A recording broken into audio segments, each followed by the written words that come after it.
starting with Perfect Strangers this morning. Great start.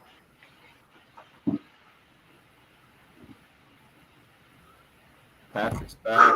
What a day. He's got a brand new blank wall for us. And a laptop that won't turn on.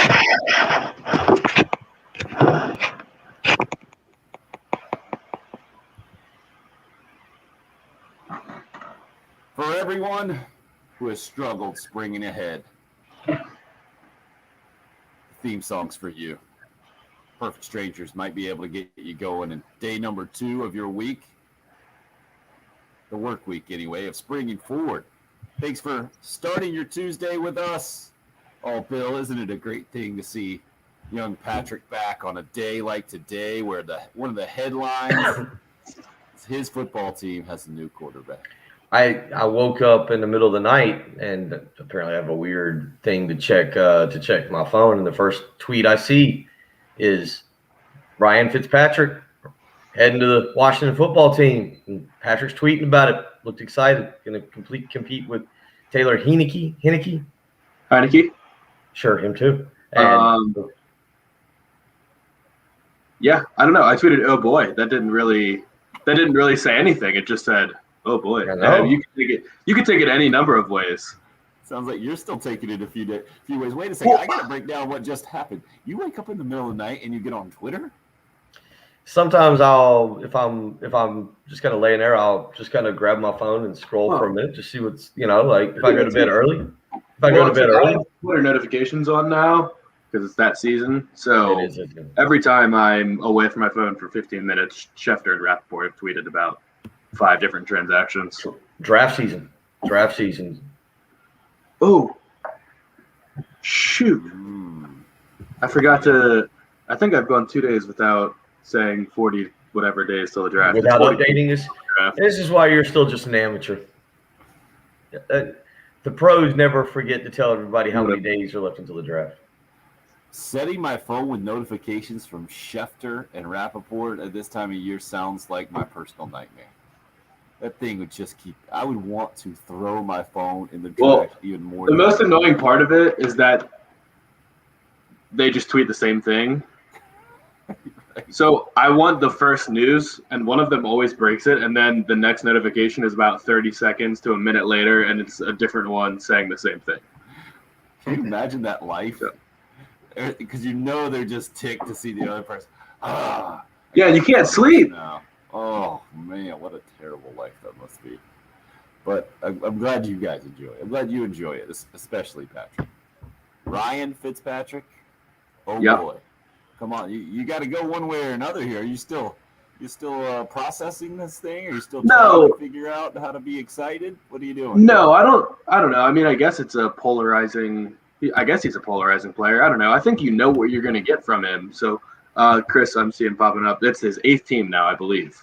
And it's also the 8th starting quarterback since we traded for Alex Smith. Do I have that right? Alex Smith, Colt McCoy, Mark Sanchez, Josh Johnson, Case Keenum, Dwayne Haskins, Kyle Allen, Taylor Heineke. So he will be the 9th starting quarterback in the last 2 seasons. We went 2 seasons in a row starting 4 different quarterbacks. So, no, I think everybody knows what this is. We're not going to be able to draft a quarterback. We're not in the position to sign anybody in free agency because there really isn't anybody in free agency. When you're in free agency, you're basically just shopping for upside because great quarterbacks don't hit free agency. It just doesn't ever happen. And we're not really in a position to trade for Watson or Wilson or one of the elite guys. So the one thing I like about Fitzpatrick is, it's a 1-year deal. You'll be back looking for a quarterback next year, most likely. He's going to be 39 this year. And every Sunday is going to be exciting because that's just what he is. He's going to throw for a lot of yards. He's probably going to throw for 350 yards a game. And some games he'll throw for 400 and 3 or 4 touchdowns. And some games he'll throw for 250 and 3 picks. And we'll get blown out. And sometimes we'll put up 40 points. So I don't know. I mean, I think ultimately that's going to even out to a game or two around 500. Like, maybe if things go right and our defense plays really well and we get a couple pieces in the draft and a couple rookies pan out and play well, maybe we can be a 9 or 10 win team and win the division. Maybe he maybe he's a little more Fitztragic than Fitzmagic, and we go 7-9 and miss the playoffs, and we're in position to take a quarterback next year. So I don't know. I think it's probably the best we can do, and I'm just happy that we didn't give up a ton to get him. We didn't give up anything because that money, it's not my money, so I don't care. But we didn't give up a draft pick, and we didn't trade anything. So, it'll be fun. It'll make my Sundays more fun than watching Alex Smith check down 25 times a game. So it's okay. It is listed, I think if I'm reading this correctly, because it doesn't look like it's been updated, this will be his 9th team during his 17-year career, and he is the only quarterback ever to throw a touchdown for 8 teams during his career. Wow. Reading that news, reading our first text in this morning, that has me really, really, I'm not going to lie. Kyle hits us up on the Cool Care Heating and Air text line. Sorry, it's an annoying intro. I have to turn down radio or change the station. Perfect Strangers intro. Wow. So I'm going to be off my axis for a while this morning. Just want to let you guys know. 803-404-6100 is where Kyle hit us up this morning. You can choose to start your day off on a good note, or if you just need to get some other stuff out, do that as well. USC women's basketball getting the number 1 seed in the NCAA tournament, as usual. I think we can say at this point. But the maybe the larger news, I think we all saw that one coming. The larger news that they will not have Lily Grissett, their only senior on the roster. She was the 6th woman, I guess you say, in women's basketball, coming off the bench, averaging a career high almost 7 points, shooting 50% from the floor, more than 4 rebounds per game, lower right leg injury, and will not be able to play in the NCAA tournament. That's a bummer for USC women's basketball, but as I'm saying this out loud, it reminds me of the national championship run when Elena Coates was unavailable for the Gamecocks, and she was certainly at that point, the numbers lost on paper was even a bigger loss. And Dawn Staley and company more than compensated for that back in 2017 to the national title. So another challenge in an NCAA tournament run for the Gamecocks. It stinks, obviously, for the only senior on the roster who didn't get to play in last year's NCAA tournament when it was canceled, and the Gamecocks were rolling into it as the number 1 overall seed. And now Carolina, another number 1 seed, taking on Mercer to start their tournament journey in Texas. That'll be 6 o'clock on Sunday night. Bill, what'd you make of the news yesterday for USC women's basketball? Certainly not a big surprise by any stretch of the imagination, but impressive nonetheless. Yeah, I mean, now comes their real season. This is where they're judged on how well they do and how far they get, and if it's Final Four a year, or I hate to say it, if you don't make the Final Four, it's a disappointment. That's where Dawn Staley's grown this program to, good or bad. And so now comes the real season for them, and kind of I guess it comes full circle, because now you're back to the NCAA tournament, a place we all thought you would win and kind of get Dawn Staley that second national championship last year and really put her into a different stratosphere as a coach. Obviously didn't get the opportunity to do that. So now here we sit, and not the favorites this year, not as dominant as they were last year, but we'll see what kind of run they can make through their side of the bracket. 5th time they've gotten the number 1 overall seed. First time since that national championship back in 2017, and looking to get to the Final Four for the 3rd time in school history as a number 1. Did it back in 2015 and obviously in the 2017 season as well. Not a ton of news coming out, on the men's side of things for the Gamecocks in particular. The meeting between Ray Tanner and Frank Martin reportedly did happen. We do not know any details about it at this point. Interesting day in men's college basketball overall, though. From the state of South Carolina, it was Earl Grant headlining things from the College of Charleston, getting the job up at Boston College. Down at South Carolina State, Murray Garvin is out, so the Bulldogs are looking for a new head basketball coach down there. Nationally, it was Minnesota parting ways with Richard Pitino. Anything else catch your eye yesterday from a coaching standpoint, Bill? Was I scanning through the list and heard you skip over Archie Miller? Archie Miller in Yeah, Indiana. to mention Indiana. And Archie Indiana Miller was early. kind of 4 years, no tourneys. yeah. Archie Miller was a big one. Patino, as you mentioned, the Earl Grant news kind of came out of nowhere. Good for him. I've known Earl for a while, and he was a guy who's another guy who started at Winthrop with Greg Marshall and followed Greg out to Wichita State. Came back and was at Clemson, and then got the College of Charleston job. And we'll see just in state now what that does for College of Charleston if they make moves on guys like Bob Ritchie or Pat Kelsey, guys at Furman and at Winthrop that maybe College of Charleston looks at and thinks they can snap up and bring down there to Charleston, where it's a great facility, neat place. The little, what is it, TD Bank, TD Arena, whatever they have down there, phenomenal little facility. And it's a hidden gem for college basketball. So we'll see what they can do. But yeah, yesterday, obviously, you saw the Patino news. Dave Leto out at DePaul. So a lot of information yesterday coming from college basketball. And I think by the end of business today or whatever, maybe later tonight by 8 o'clock, we'll have some kind of announcement or some kind of resolution on Frank Martin. So we'll certainly keep you up to date on that as we move on this morning. Back on the Cool Care Heating and Air text line. Oh, we're already right into it. Tyson says Kyle just needs to go back to bed. Talking about our intro. And another anonymous text. Not everyone can be a Hall of Fame quarterback. Ryan Fitzpatrick has found his niche. He's making bank off it. No doubt about that. It's great from his perspective. I don't really care about his perspective, though. I'm really more concerned about the team he's going to be playing for. Yeah, great for a 39-year-old. Any 39-year-old making $10 million is doing very well. So, Right. yes, agreed. That kind of reminds me of a one-year contract for a quarterback of the Cam Newton situation and what the Patriots are doing now yesterday, giving out a bunch of money, making a bunch of moves. So we'll get into a lot of those details. I know Patrick's all pumped up.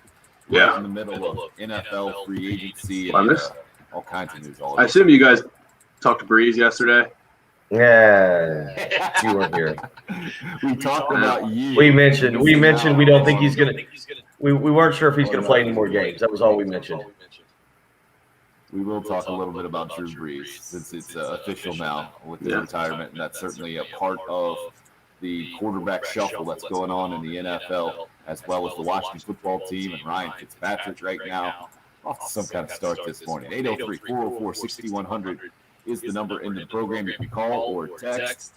Good to see Jen Jensen holding things down, producing in the Herndon Chevrolet studios in downtown Columbia. @_ Patrick Perrette, where you can find Patrick on Twitter. @Will Gunter with 1L, where you can find Bill on that. Tipno 1075. Bill, you just gave a weird look. What was that all about? No, I was just scrolling through, doing some quick whatever day it is, Tuesday morning, just kind of updates as I'm kind of looking through ESPN, and I just realized, Patrick, I haven't paid enough attention to the NBA standings. What happened to the Houston Rockets?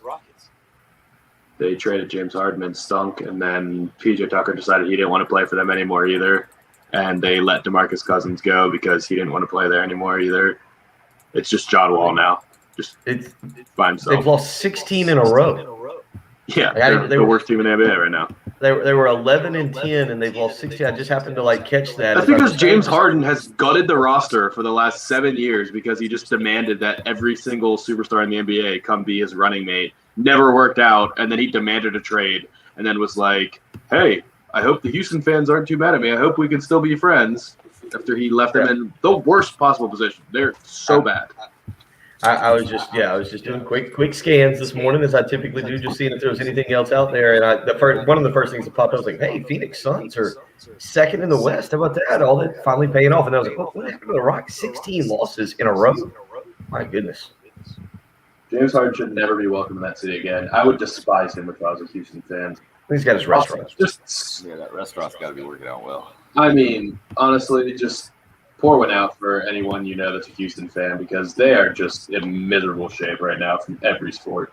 They signed 45 mediocre linebackers yesterday. It made no sense. Did you see? I don't know why it popped up on my timeline yesterday, and it might have been a kind of a day-old tweet from Sunday or something. but a Jack Easterby tweet popped up on my timeline, and I noticed it had a bunch of responses, and I went and read it, and it is I don't want to say comic gold, but yeah, they are not like the Texans fans. Just when he tweets right now, are just ready to pounce on him. I can't wait to get more random scan updates from Bill this morning that we start with the Houston Rockets. Who knows what things will end up. Just getting going.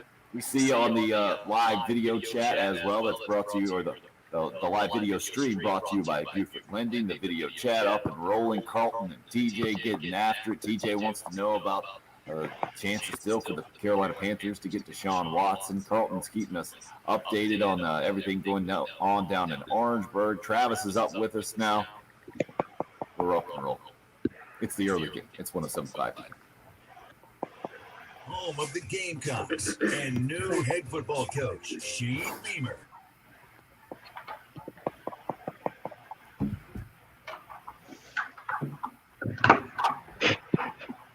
So we got just check this out. All right. Where'd you move to, Patrick? I just flipped. I'm exactly where I was, but I flipped my desk around so I could face the TV. Oh, you got that big TV now. You got to be able to see it. Does no good to have a big TV, not be able to look at it, though. Can you show it to us? Can we see it? Yeah. Oh. Night. Comparison. That's the old TV. I'm gonna turn it on so quick. Yeah. Now you got to get some pictures up behind you, some Washington football team stuff, maybe some Capitals. I have some stuff. Well, I have this. The only thing that's Be good. Maybe a lacrosse stick. It looks very professional now. The only thing that's not hanging up because it refuses to stay on my wall is the Williams Bryce thing. This thing's just like kind of warped, so it never stays up. Looks good. Just hold it there. All show. I like it. But it's like bent down the middle, so it always pops off the wall. Brutal. I can't drill anything to the wall because I always. Yeah, don't drill anything to the wall. Matthew, no news as of now about Frank Martin. Couple buying a 75-inch TV on Sunday, Chris says. Strong. I was at Best Buy yesterday, and I was looking at they have some 85 inches. This is ridiculous.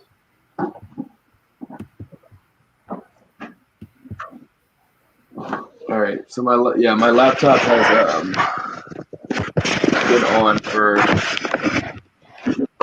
48 hours now, and it can't ever turn off. So the fan has been working, and I'm trying to situate a different fan under my laptop to make sure it stays cool. Wow.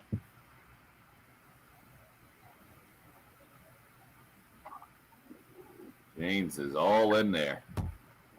That's not a real name. I don't think James is that creative to come up with that this morning at 6:24. I said that name in my head just to make sure that it wasn't like a joke, troll job, and I was going to say something like inappropriate. Quan Collymore. Come on. Pretty good.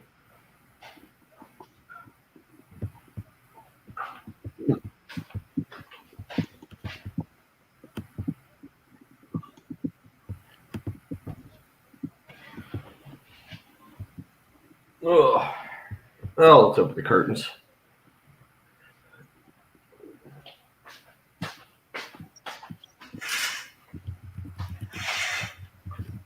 Jim, it didn't look like it had rained yet, or doesn't like is it? I thought it was supposed to rain overnight. It was raining. It rained. Oh, was it? Yeah, it was raining when I left.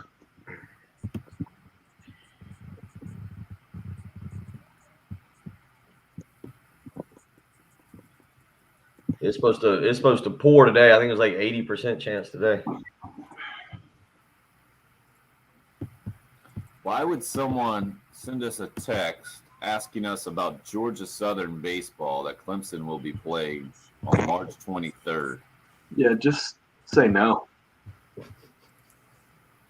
Just Well, you say guys talk no. about Georgia Southern, who Clemson's playing. A week from today.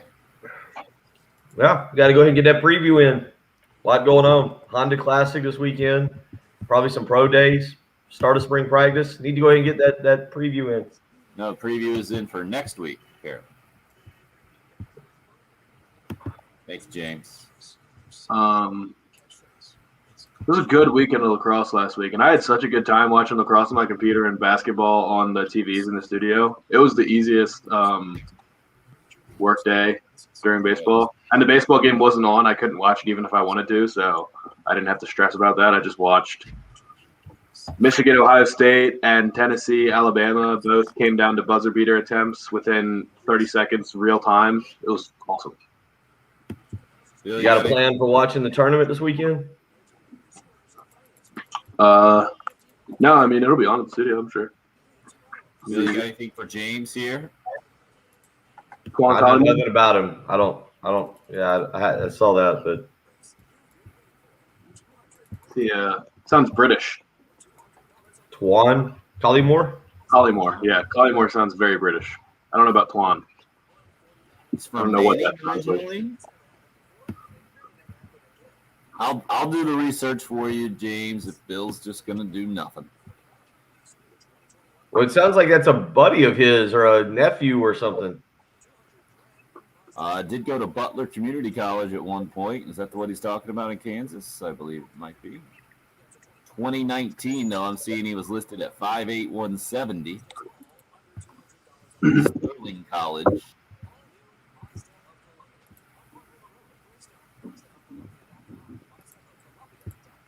There's a 2022 NFL Draft Scout profile. Patrick, so you should be all over it. Yeah, 5'7", 170. He ain't going pro. Wow. Sight unseen. 5'7", 170. Simon Singh, yeah. Not getting drafted. As lead Come member back of the 5'7" club, I can tell you it's very difficult. The smallest guy that's going to get drafted this year is probably Tutu Atwell. How big is he? 5'9", 165, I think. 5'9".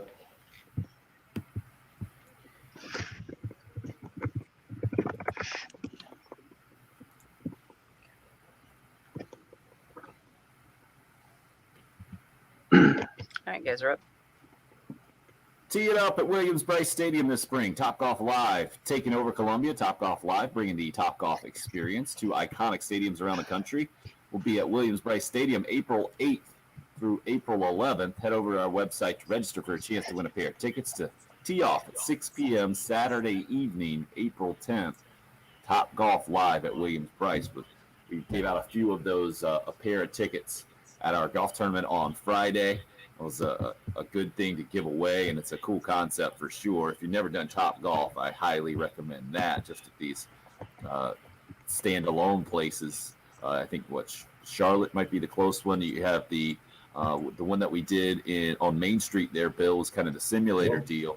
Was a fun little thing to do. We played Harbor Town that day, I think, or we tried to. I think you played it much better than I did. Was it the Ocean Course? Which one did we do? You know what? I don't remember that particular day. That's a good question. That was again. That's kind of another one of those things that's a little over a year ago, but was one of the final things we did right before everything kind of shut down. I think it was for you and I, and then Patrick, because Patrick wasn't there that day. I think it was the Apex Academy where we ran the 40 and did all that. I was there for that. Yeah, you were there. I was going to say you were there for that. And then I think Tim and I did the Top Golf. Was that a year ago, Tim? Does that seem right? It was about. Yeah, a little bit more than a year ago for sure. Yeah. Chris says Augusta has a Top Golf, so it might depend on what side of town you are. Which one is the closest one to you, Charlotte or Augusta? They're just everybody's lining up on one side of the stadium and they're putting a net up on the opposite side. I think you hit. You could totally hit a golf ball out of the stadium from. Well, yeah, concourse, right? It's all wedges. It's from what I read, because I'm a buddy of mine that to go to football games with. We've already got our tickets and we're going to participate and go have a good time. But I think it's all wedges, and I think it's from different spots in the stadium, so they'll move you around and you'll hit from different areas. If I read, because it's more of an accuracy thing than a driving range, right? yeah. Oh Yeah, you're not there for distance for sure. It's but you can get points aim at different targets in the whole. Because I do feel like every Top Golf I feel like I've driven by has been on a highway, right off a highway, and I always look at the nets and think somebody could definitely hit it over that net and put it through a windshield that's driving 65 miles an hour right now. That wouldn't be a good thing. Now, so you've never done it? I assume that, Patrick. I've actually never done it. I've never gone to any of the other ones. You've seen Tim. You've seen the last time I swung a golf club. Dude, You were it's there not for bad, that, man. yeah. It's not bad at all. But it was how long ago? Yeah, it has been a little while since we were at the Gamecock Club hockey tourney. That would have been a couple of years now, maybe at least a year and a half. Probably, a year and a half ago. That was the last time I swung a golf club.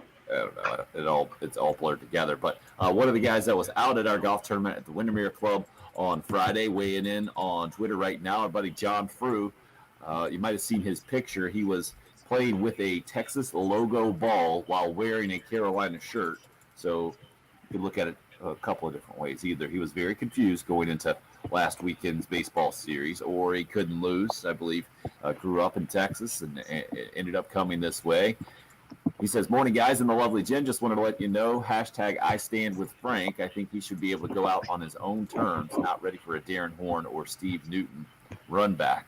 And then someone else hit us up this morning already on the live stream asking for an update on Frank Martin and his status with Gamecock men's basketball. There is none. It's kind of the short update. We don't know what came of yesterday's conversation.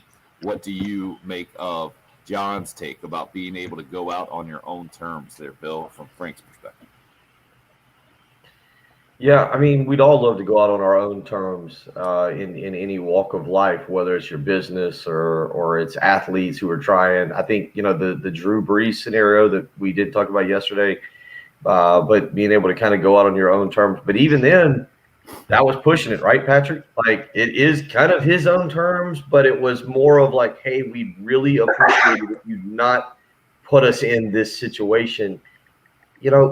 When you coach somewhere for a long time, and Frank's coming up on a decade, it becomes more difficult without a lot of success. And there's been some down things as well, but that's what makes it difficult. Bobby Bowden, look at how he went out. I'm sure Florida State fans would have loved for him to go out on his own terms. Not really how it went, was it? Steve Spurrier, I don't know. Do you count that going out on your own terms? No, Like, was certainly that? not I guess how so. we wanted to go out. So I guess my point is What being about college I basketball? Can we keep it to the men's college basketball game? I'm thinking of guys who have done this, and Dean Smith is probably the best. right. I'm thinking actually now of guys who are getting to that point. Mike Krzyzewski.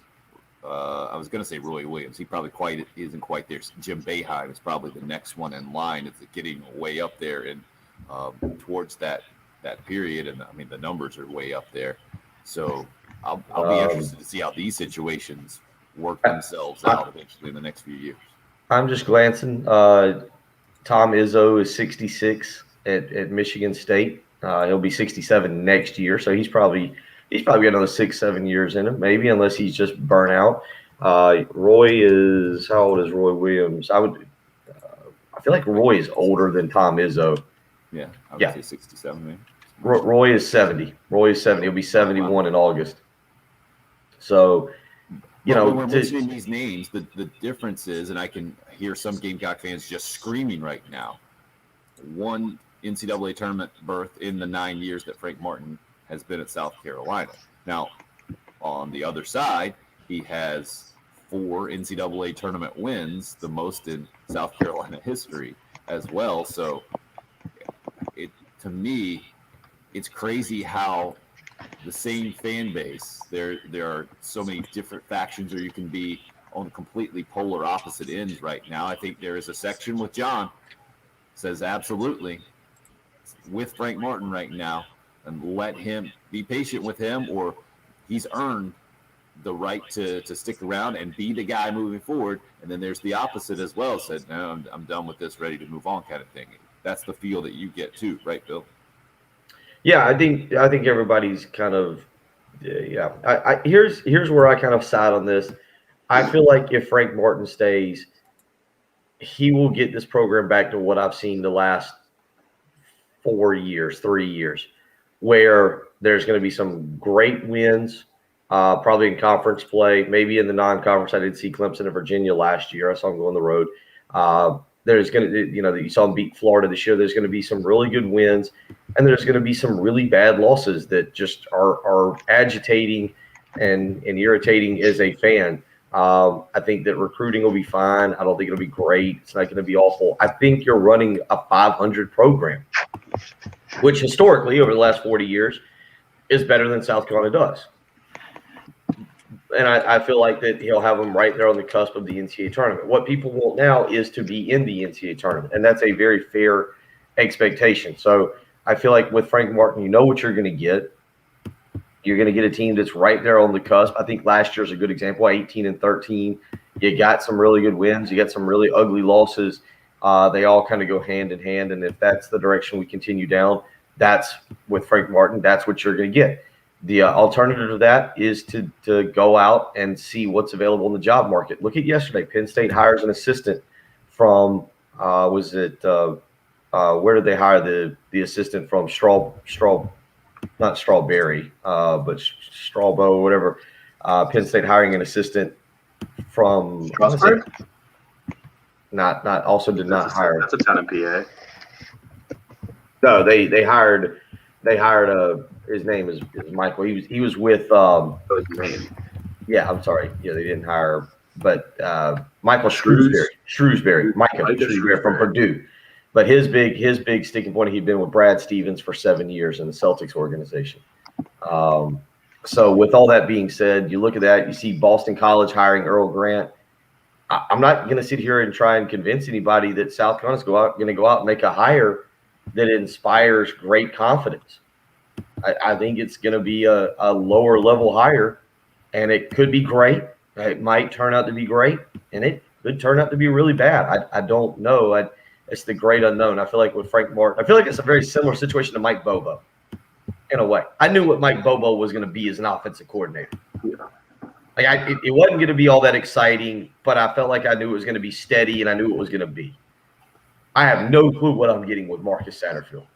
Like absolutely zero clue what he is going to. I have no clue if they're going to be the shotgun or in the I formation. Maybe they're going to run the wing T offense. I have no clue what I'm getting with that.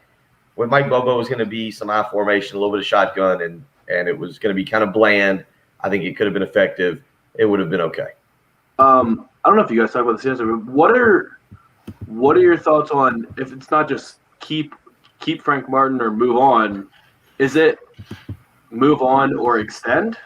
Does an extension have to be a part of the decision if you decide to keep him on, or could he ride out the next 2 years? Like, don't you think that's something that he would say, hey, if I'm going to be here, I want to let it more than 30?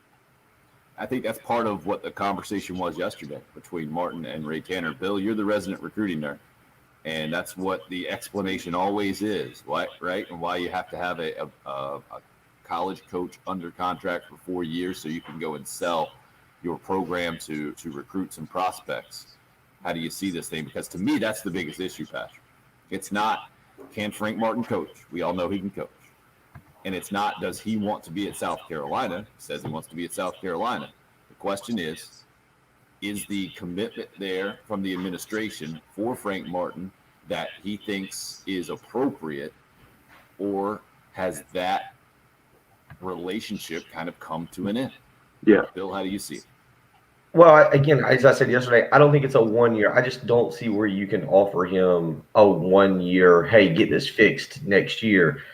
What I can see is if you've got to offer him 2 or 3 years, if you want to offer the extension, it needs to be a complete reworking of the contract.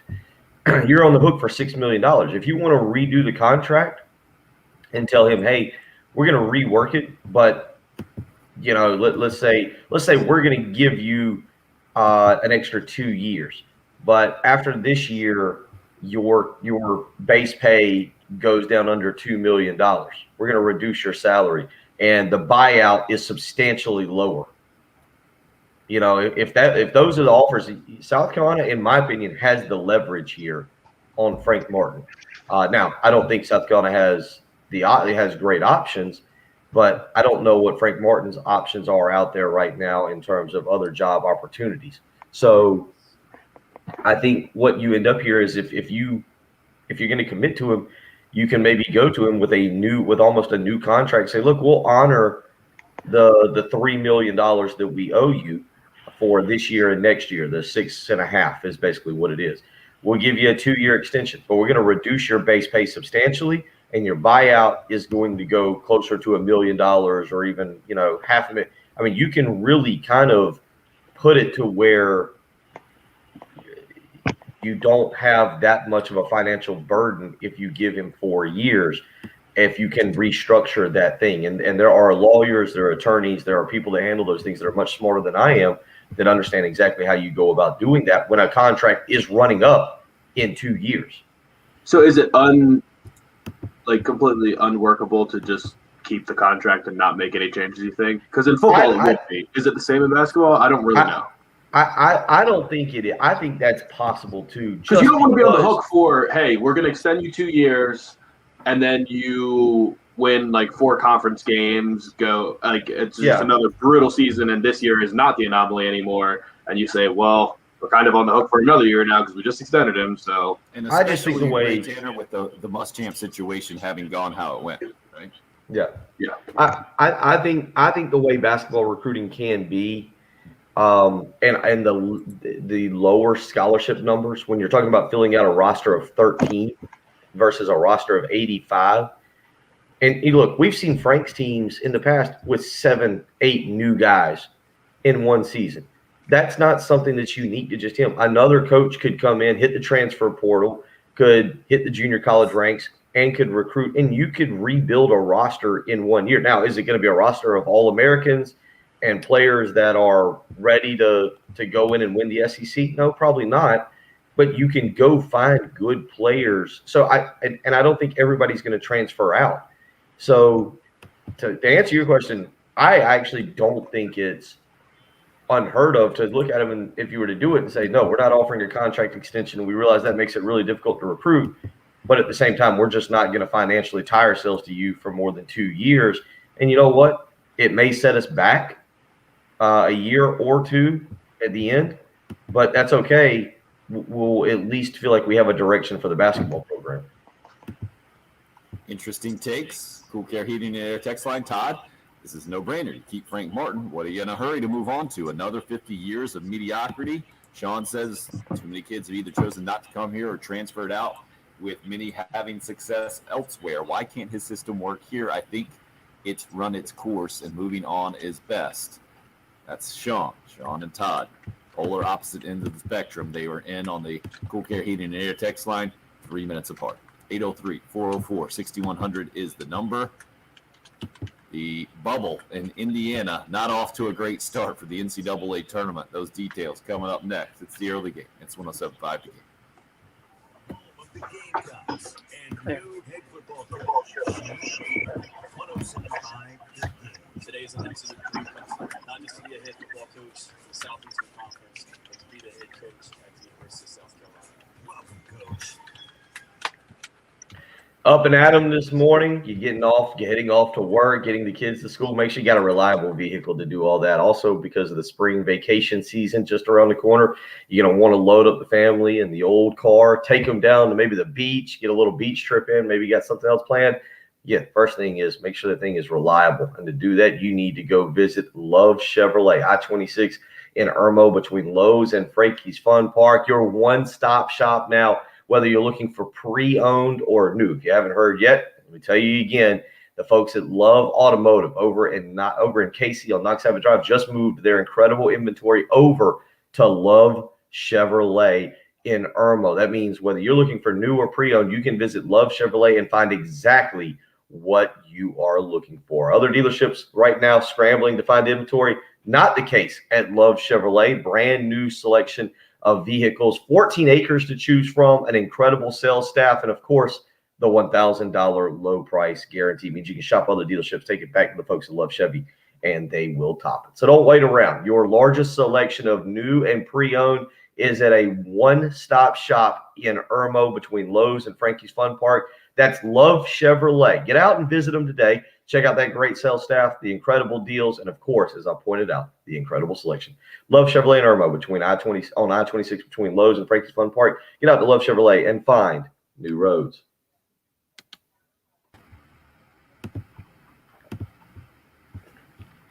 Yeah,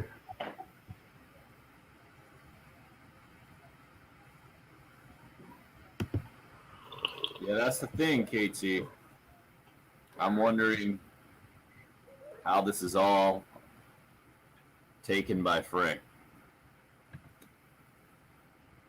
If only college athletics departments were as creative in the language in their contracts as NFL general managers. That's what you got to do. They don't have void years for coaches. Bill, any word on Miami and Larinaga? Is he good? They financially, I don't think they can make a move. I think they're stuck, what I was told. Doesn't mean they won't make a move, but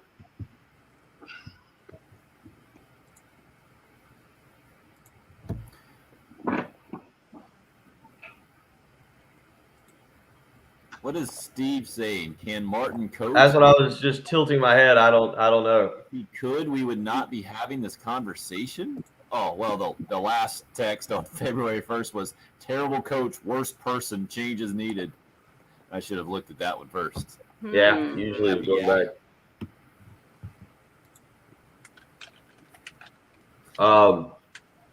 No, I don't think Miami can financially do anything. And Larinaga is kind of in that same position where he's in his 70s. I think he's 71, and his time is limited. So it's kind of just I guess we better let him play things out down there because, again, all their money's going to football right now.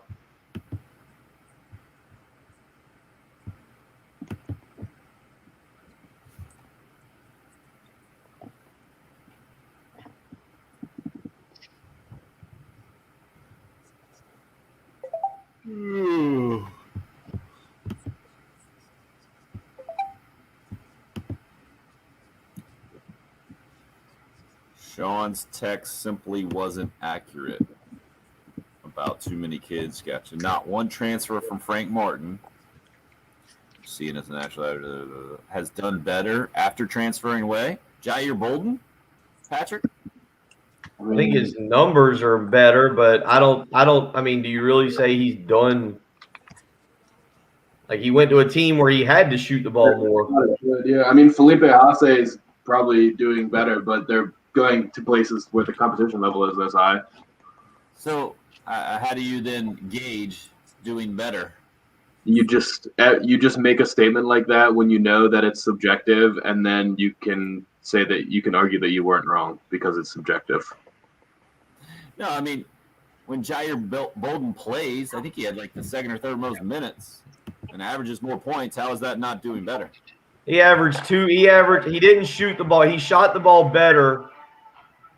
Because he scored 22 points and led South Carolina to beating number one Virginia. He shot the ball. His averages at South Carolina were better. He didn't play as many minutes, and he scored 2 more points at Butler. I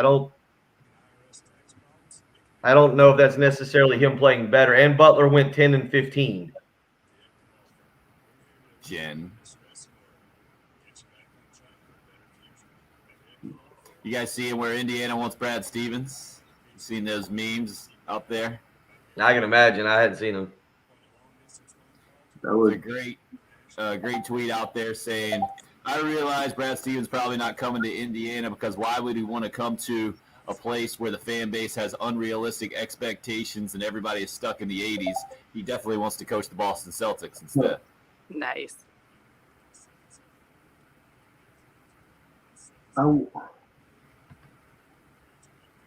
His salary is going to be – they probably can't touch his Boston Celtics salary. You would think so. No. No way. Of course, cost of living is a little different in Boston, too, than, Bloomington, Indiana. Yeah, They're not no doubt a lot of that is involved. He's not. They can. He's only making he's making just under $4 million with the signed a 6-year, $22 million contract. Okay. I thought it'd be more than that. Oh, wait, that was the old one. Let's see what the new one is. See if we got an update. I was gonna guess that he was making 6. He got an extension. He actually got it last August, right before the bubble. Looks like they just extended it. It looks like they didn't give him a raise. They extended him through 2024, 2025. Yeah, I don't think this would be the time to bail. You got a lot of young pieces, and the Celtics are looking like they have a bright future. I just don't know. I don't know if he wants to go back in and have to do the recruiting and everything. Man, we Yeah. talked about that yesterday. I wonder how much Beeline regrets bailing. Head back in. Well, As a Michigan fan, I love it.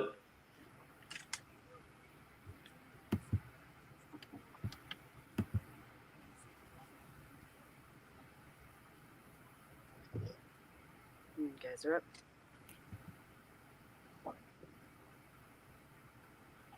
the Frank Martin conversation around Carolina men's basketball continues to be a fascinating one for several different reasons. The future of the program and the head coach is up in the air right now. Bill, you said you expect a resolution of some sort by the end of the day? I think that's where we're heading. Yeah, I really do. I don't think it just in talking with people over the last 48 hours and kind of listening to what other people are reporting, just adding everything together. I think that South Carolina, and I think Frank Martin too, but I think South Carolina wants a resolution on this. I don't think this is something that they want lingering. Look, we've said it. If it's Frank Martin, let him get started redoing or resetting the program or whatever he's got to do. Okay, if there's transfers, if there's turnover on the roster, whatever is going to happen, let him get started. Go ahead and start the process. Don't drag this thing out till mid-April after the Final Four. If it's a new coach, if it's going to be a new coach, go ahead and start the process. Start vetting the candidates. Start trying to line up interviews when a guy gets knocked out of the NCAA tournament or if a guy's not in the NCAA tournament. Don't drag this thing out. And I think both sides, honestly, can agree on that. And look, I don't think Frank wants to be done coaching either. So if South Carolina is going to go in a different direction, I think Frank Martin would like to be, out there being able to talk or meet with other teams to potentially have a landing spot for him to be back on the sideline next year. So I can see a scenario where they met last night. Maybe they're meeting again today, this morning or something, and that we have some kind of – I'd be a little surprised if we aren't doing a radio show tomorrow morning. I'd be a little surprised if we aren't doing something and having this discussion about a resolution. I think both sides are eager to come to a resolution, get it figured out, and start the process of either healing or resetting or rebuilding, whatever you want to use. Sean mentioned a little bit earlier about guys transferring out, having success elsewhere. Why can't Frank Martin's system work here?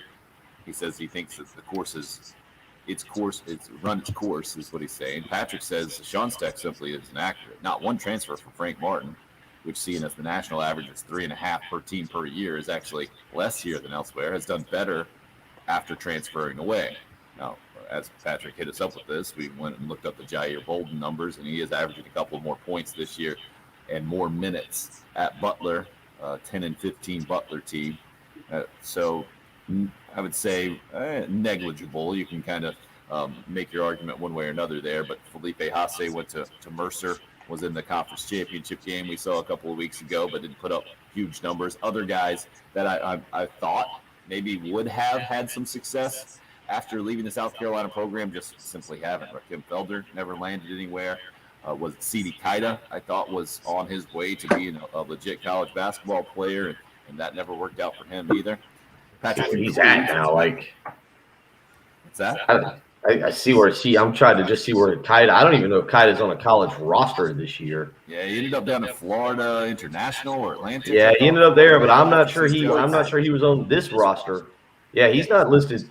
He's not listed for 2019, 2020, and he's definitely not listed for 2020, 2021. To be clear, this is a texter, Patrick, not Yeah, Yeah, Texas you might Patrick currently continues speaking, to- Patrick. As for guys that Frank's missed on in recruiting that have done great elsewhere, well, that happens with every program in the country. Could he get better players? Probably. But he's been better than people give him credit for in amassing talent. This season's failures weren't due to a lack of talent. I think I almost 100% agree with where Patrick's coming from. And the different ends of the spectrum from Gamecock fans are kind of fascinating right now. We'll continue to discuss as we roll into hour number 2 here on the early. This is Todd. Yeah, I hear you, Travis. Played against Ryan Stack at USC basketball camp back in the day. And I thought, no way that guy would ever play at South Carolina. And then he lit it up. Played against Bud Johnson at camp. I thought Bud Johnson was going to be an All-American. He didn't do it. Did you guys have Tingle Final Four picks? What about Final Four picks? Did you have like a first glance Tingle Final Four pick? No, I haven't gone through it yet. You?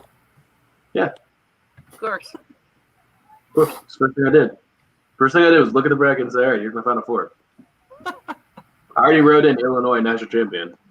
How many are you going to do now, though? One. That's it? I never do multiple. Yeah, I just stick by my one bracket. See, I always wait until the last minute, especially this year. I don't know if Virginia and Kansas are going to play. That's true.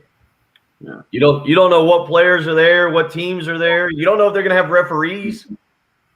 Right? It might just be outside going, hey, you want to ref a college game? Changing the defense calls fouls would be amazing. Yeah, I mean, mean, You see, like in the women's tournament, Gino Ariama is out. So yeah, it's on the coaches to call the fouls. exactly. We just do away with inbounds. It's just take it, make it, take it. Just have a little sumo ring on the side to decide discrepancies. Just throw them right in there. Yeah. That's how we do things on the morning show.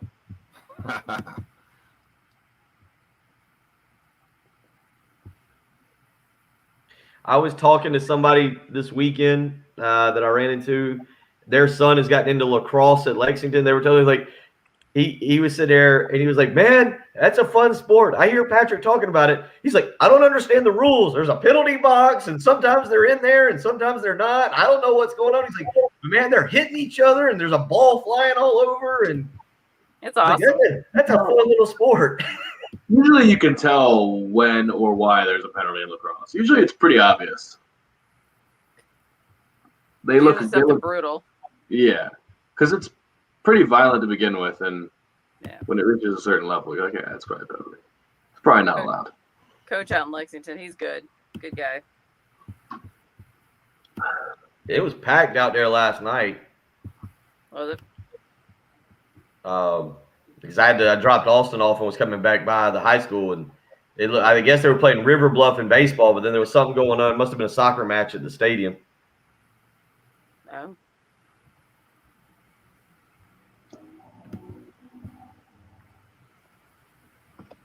Well, Duke and North Carolina and Maryland have separated themselves from the pack in college lacrosse, in case anyone was wondering. Mm. Maryland played a 3-versus-4 game against Rutgers on Saturday, and it was pretty awesome. Well, it sounds like Rutgers is up there with the other three. Nah, because it was Maryland was up by like 1 goal going into the third quarter, and by in the fourth quarter, their depth just completely blew Rutgers out of the wire. They ended up winning by like 8 goals. Of course. So does the NIT start tonight? Where's the NIT at? Does anybody know? I know it's half of what it used to be. It's just 16 teams. I know Ole Miss and Mississippi State are in it. But that's all I got for you. Let's see. Oh, no, I went straight to the NCAA tournament printable bracket when I searched NIT basketball. By the way, CD Kaida is not on the Florida Atlantic roster. Oh, yeah. I didn't expect him to be anymore. You know, he was the same year as Kotsar. I got tomorrow. It's starting. Yeah. Give you a bracket here. Nope, go straight to the NCAA bracket.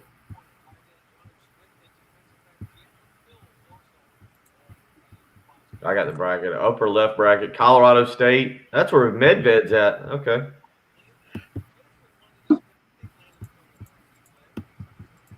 Is taking Iona and Patino over Bama a bad pick? Gosh. I don't think there are any bad picks in brackets. On the surface, it doesn't seem likely, but nothing's a bad pick.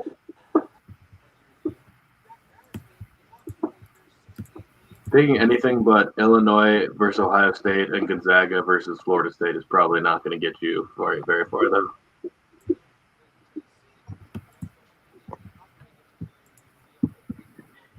I'll print a bracket today. I need to do one. Let's see here. If I just did this off the top.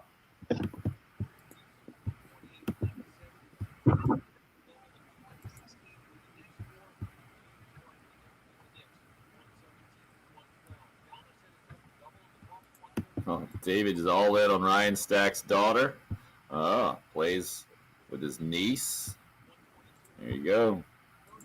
She got the offer from Carolina. Oh, boy, John. Way to hop on the old YouTube live.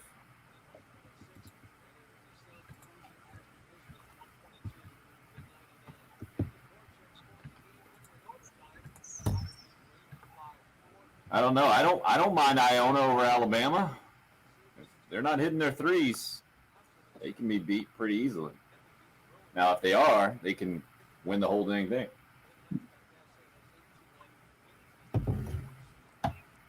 I'm just going storylines. A rematch of the Big Ten championship on one side, and then the two coaches, Mark Few, who needs to win a national championship to be legitimized, and Leonard Hamilton, who always struggles in March.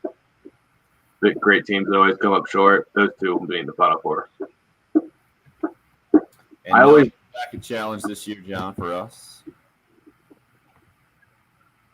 Chris, how many do you do, man? It's not going to increase your odds. I think I'm going to have Arkansas versus Baylor in the Elite Eight.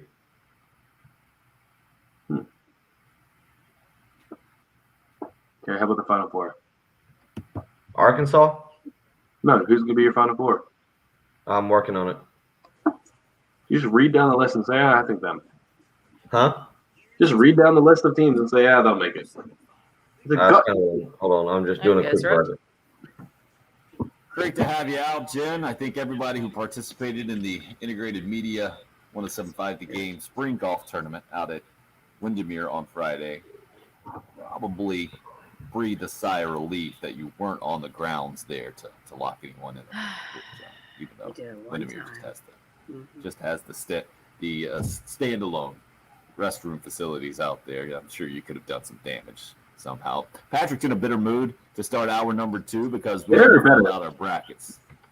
Because we haven't filled out our brackets. You just seem so disgusted that we did not do what you do. As soon as you see one, you fill one out and you're done. Is that your method? Yeah, that is like I fill it out one time. Yeah, probably. But mostly the first thing I do is look at it and say, all right, here's my Final Four.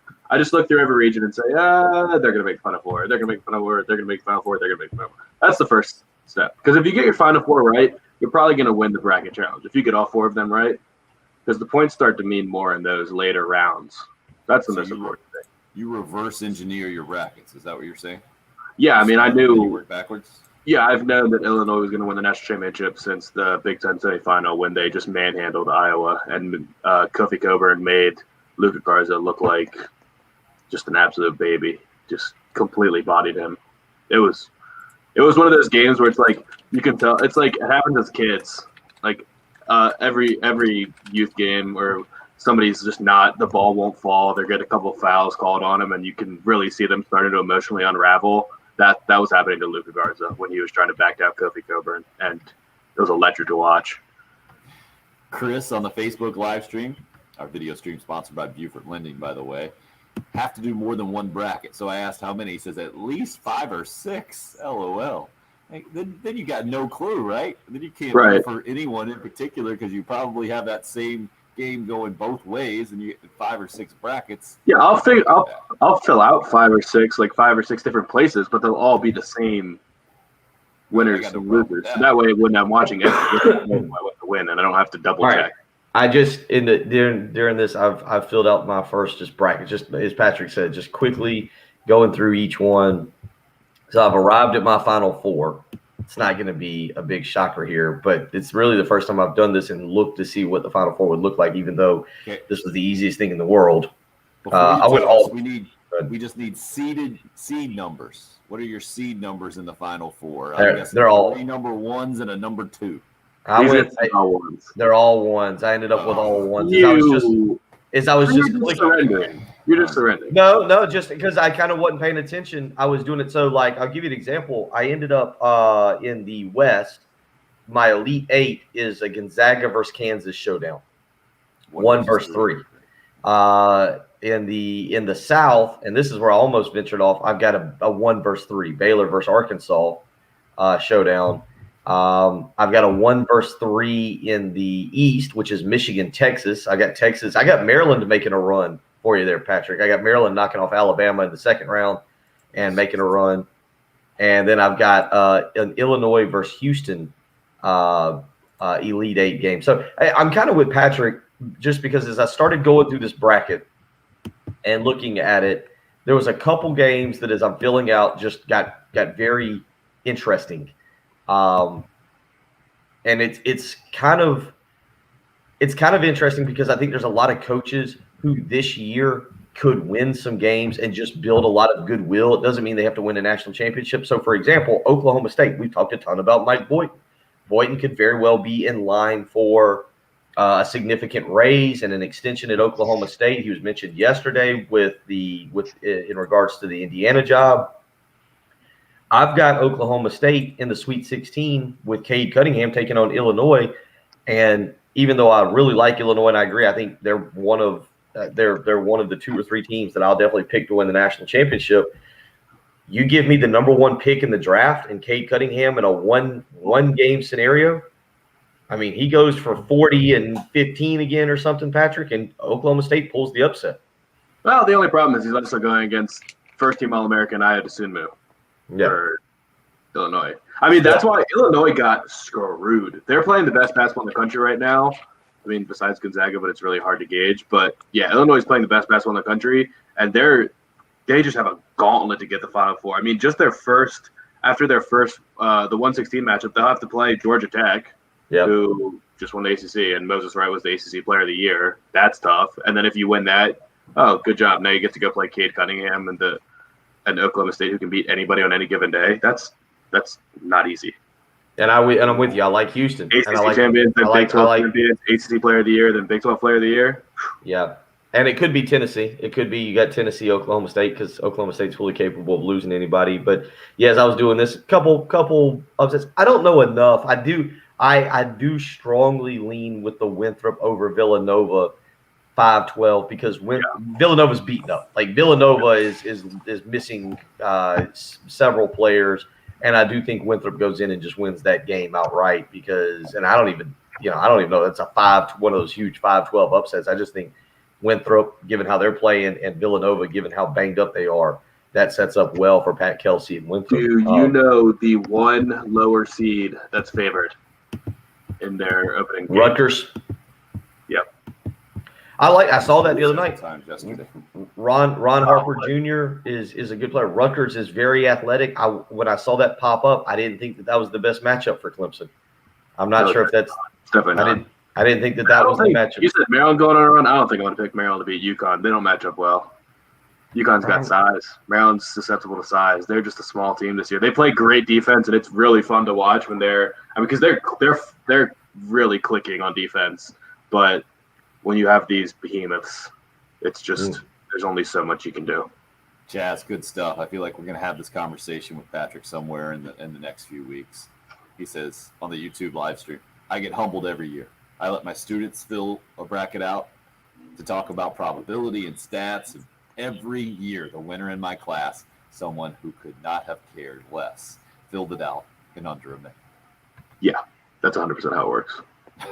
So you were telling us your theory, your method, and this is a proven method to lose. Is that what you're saying? No, I've won bracket challenges before. I've done it before, but I mean, it's all about gut feel. Gut feel. I'm not gonna like for some of these matchups, I'm not gonna do any research. Like, let me look at I don't know. This is probably bad radio. San Diego State versus Syracuse. Like, do I know anything about San Diego State? Not really. I'm just gonna gut call it. I'm gonna say Syracuse is gonna win the game because they're a blue blood program, and San Diego State is San Diego State. No research. To me, it's a matter of seeding, and then how many upsets am I going to pick, and who Yeah. am I going to pick as my Cinderella? Because you always need a 12. You always need a 12 seed to win. And I feel like you always need a double-digit seed in the Sweet 16. And I usually take probably too many, and that blows up my bracket pretty early. But I'd rather miss that way than miss the all four number one seeds in the West in the Final Four. Come on. First of all, Michigan's not going to make it if EJ Livers is hurt. Still, he has a stress fracture in his foot, and nobody knows. I just don't like. I don't like the. I say I don't like, but I like their path. I'm not. LSU is too up and down for me. I've got them beating St. Bonaventure, Florida State. I think Michigan can win that. And then again, if you got to play Texas, or if you've got to play the 2 seed is Alabama, the 4 seed is Florida State, the 5 seed is Colorado. Like I feel like you talk about Illinois getting a bad draw in the Midwest. I think Michigan got to go. And I'm with you. I think Michigan's the weakest of the 4-1 seeds. But I look at that draw there, and certainly upsets could happen. That's going to be the one thing is upsets can always happen in the NCAA tournament. But this year, as we were talking about, given just being in the bubble, I mean, we saw last year in the NBA, and I know it's a different scenario, but when a team comes together for the bubble like the Miami Heat did, Miami Heat were not the best team in the East last year. I was fully aware of that. But whatever they did, however it clicked and they came together, it worked. And I could see a scenario where a team comes together like that, makes some kind of ridiculous run, and you see a team like, say, a Maryland, who you mentioned, can play good defense, is a good defensive team. And in that bracket, you get hot, you win a few games, somebody gets upset, and the next thing you know, you're right there in the Elite Eight with 40 minutes away to go from the Final Four. Do you place an emphasis on conference champions? No. Because I think be wrong, that Louisville was the last national champion that won their conference tournament, which does make me nervous to pick Illinois. And it should. I think that's just how these things have worked, because just because you're playing well in your conference tournament doesn't translate. Yeah, that's the tricky part about this thing. And I get what you're saying and how it works out on paper, but that's the brilliance of the tournament, right? It's that it just doesn't work out that way. And we always are surprised in one way or another in the tournament on the men's side. On the women's side, wanted to go through the Carolina bracket real quick. I thought it's a pretty good draw for Dawn Staley and company because of all of those teams that were ranked highly and beat the Gamecocks, not in the path to the Final Four. Talking about UConn, NC State, Texas A&M. None of those on the path to the Final Four. The 2 seed in Carolina's bracket is Maryland. And so the Gamecocks start on Sunday night with Mercer. Assuming they move past the 16th seed there, they'll get the winner of Oregon State and Florida State. That Florida State matchup has been a relatively consistent one. It has happened a few times on South Carolina's path in the NCAA tournament. When talking about moving past that to the Sweet 16, the 4 and 5 seeds in their bracket, West Virginia and Georgia Tech. And then on the other end of the bracket, when you start getting to an Elite Eight to get to the Final Four, the 2 seed, like I mentioned, Maryland, the 3 seed is UCLA. So that's what the path to the Final Four looks like for Dawn Staley and company. Other 1 seeds in women's college basketball, UConn, Stanford, and NC State. Texas A&M getting a 2 seed in that NC State region.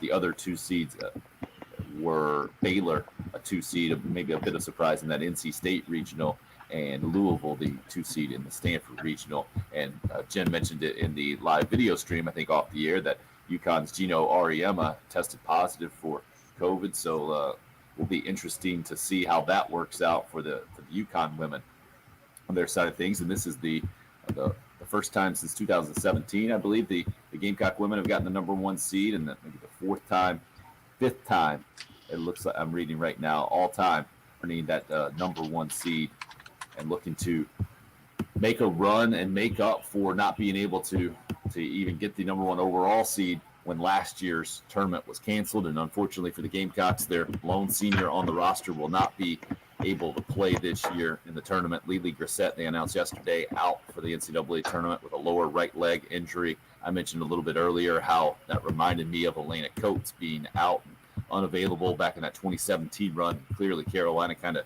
shifted styles and ran all the way to a national championship. Frank Martin and his future on the men's side of things for the Gamecocks, still a large topic of conversation after the meeting with Ray Tanner yesterday. No real details coming out yet, but Bill, you've mentioned that you feel like a resolution will be imminent. We did see lots of movement in the men's game yesterday. The Earl Grant thing was probably the largest surprise. Would you agree? Yeah. Going from the College of Charleston to Boston College and jumping in the ACC. Not that he didn't do a good job at the College of Charleston, but I would say it was an under the radar kind of a good job. Is that a fair way to put what Earl Grant has been at the College of Charleston in the last several years? He does a good job. I've known Earl, and again, you're right. What he did at College of Charleston was solid. I didn't think it was worthy of getting a good ACC job. Boston College is not a bad ACC job, but he's a young guy, 44 years of age. He's from the state. I will say this: if South Carolina had a job opening, he would have been a guy that I would have mentioned, like that South Carolina needed to take a look at. That he would have been in South Carolina's wheelhouse for hiring, and a guy that would have been, I would have put him up there on the list pretty high, given what I think South Carolina's options are going to be. And Earl Grant would have been a list. So maybe I shouldn't be as surprised that Boston College took a chance on him. You look at his record, 127 and 89 overall this year, not the best, 9-10 at College of Charleston, 7-4 in the conference. But overall, he's been solid there, 3 20-win seasons, NIT first round. He's gotten them to the NCAA. He's been a good coach. And to be honest, given what South Carolina's selection may have been, and which is about on par for what Boston College ended up with, I would have thought he would have been a very good selection for South Carolina and would have been someone they needed to look at very closely. So maybe I shouldn't be as shocked he went to Boston College. Flaming hot take in from Richard on the Cool Care Heating and Air text line at 803-404-6100. No number 1 seeds will make the Final Four this year in the men's bracket. What do you think about that, Patrick, after already crowning Brad Underwood and Illinois your national champion? Well, Gonzaga is going to make the Final Four. That would be the most shocking thing, right? By far, if Gonzaga doesn't even make the Final Four. Write it in Sharpie. Make 5 or 6 brackets, but on all 5 or 6 of them, put Gonzaga in the Final Four. It's going to happen. Even after you watch BYU push them to the brink not too long ago? Yeah, and I'm just hoping speaking this absolutely is going to make it not happen, because that would be kind of cool. That would be kind of funny. But they're too good.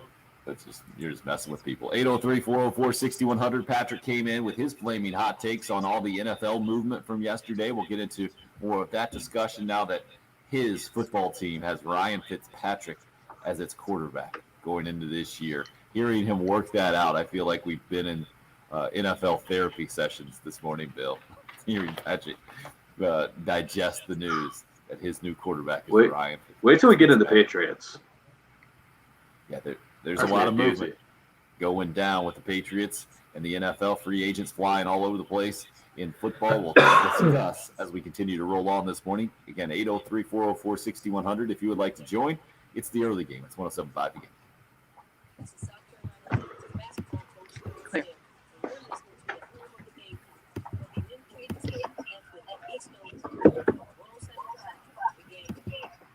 Saving money is great, especially when you make your monthly mortgage payment and you realize you got a great deal, a low interest rate. Made my mortgage payment yesterday, and I tell you what, feels good. When you know you've worked hard and you're saving a little bit of money, you can put it towards something else. And with Jacob Crowder, that's exactly what you can do. They call him the mortgage guru for a reason. Find out for yourself. 803-719-1005. Give Jacob Crowder a call today. First Palmetto Bank is where he resides. He is ready to help you and your family. If you're looking to buy a home in the next few months, now's the time. Get the process started. You'd be amazed how much home you can be approved for right now, given how much it would cost. It's not that expensive. You got low interest rates. It's a great opportunity. You just need to get in touch with the mortgage guru. 803-719-1005. You can also email him, the letter J, Crowder, Crowder, at firstpalmetto.com. But again, that phone number, it's a cell phone number. You can shoot him a text message. You can give him a phone call. 803-719-1005. He's the mortgage guru, Jacob Crowder, with First Palmetto Bank.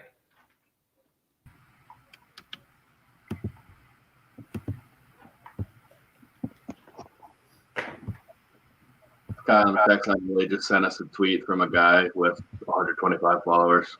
I saw that. I looked at it too. It's got one retweet, I'm guessing, from this guy. Guy follows twice as many people as follow him. I'm sure he's not breaking news.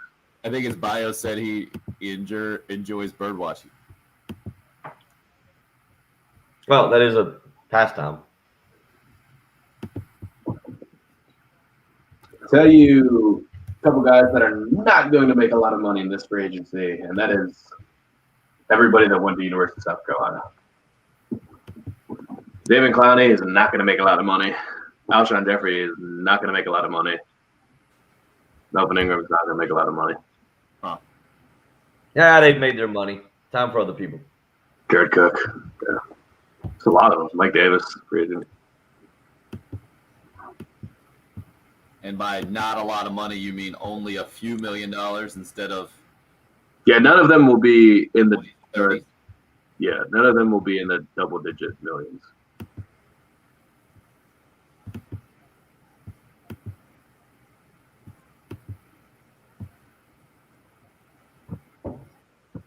So some of them might not even get signed.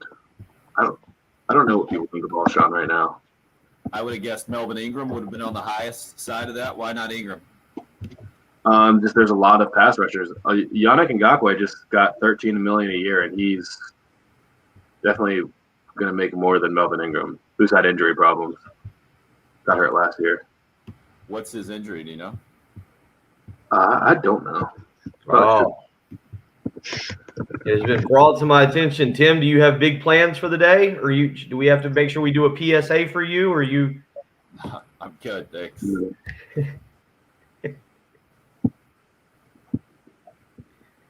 I will be running upstairs relatively soon, making sure we're off to a good start there. We're off to a good start, making sure. My wife's birthday is what he's referring to.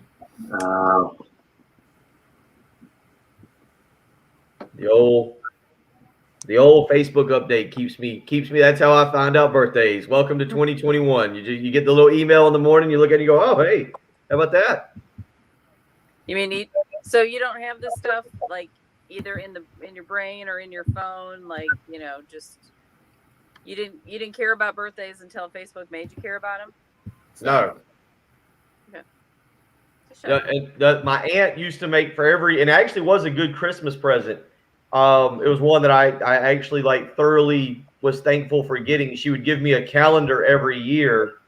She would take pictures of sunsets or something, but she would go to Walgreens or whatever and make a calendar. And on each calendar she'd give to the family, she would write the family's birthdays in there. So all the family was in there. So, you'd be going through oh, so that was actually a really good present that I got every year because that really helped. Of course, I say that last year, despite her doing that, last year she sent me a birthday card at the end of March, despite the fact that my birthday is May 3rd. Well, early bird gets the worm. Well, and then wrote on the back of the card and blamed my grandmother for her sending the card. Nice. Cute. KT, I'll take a shot at this real quick for you. I think the definition of the balk is just deceiving the batter, an illegal deception, which was kind of stupid, right? That's the whole point of being quick to the plate or looking at the runner. So it's deceiving the runner or batter illegally, right? Usually it's not coming to a pause, and then you throw the plate. Or if you're a lefty, you actually have to step to first base when you throw there, as opposed to stepping to the plate and throwing over there. There's all kinds of different ways a ball can be called too. So it's a mess. It's like, what is pass interference, or what is a catch? Remember that NFL, what we have 5 years ago, nobody knew what the heck a catch was? Was that the Des Bryant catch? Yep. Brittany's ready for a live on location at LJ's for you. Oh, yeah. Jim would be very happy with that as well.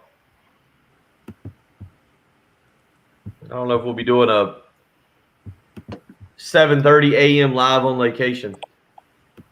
Heading back in. That would be early.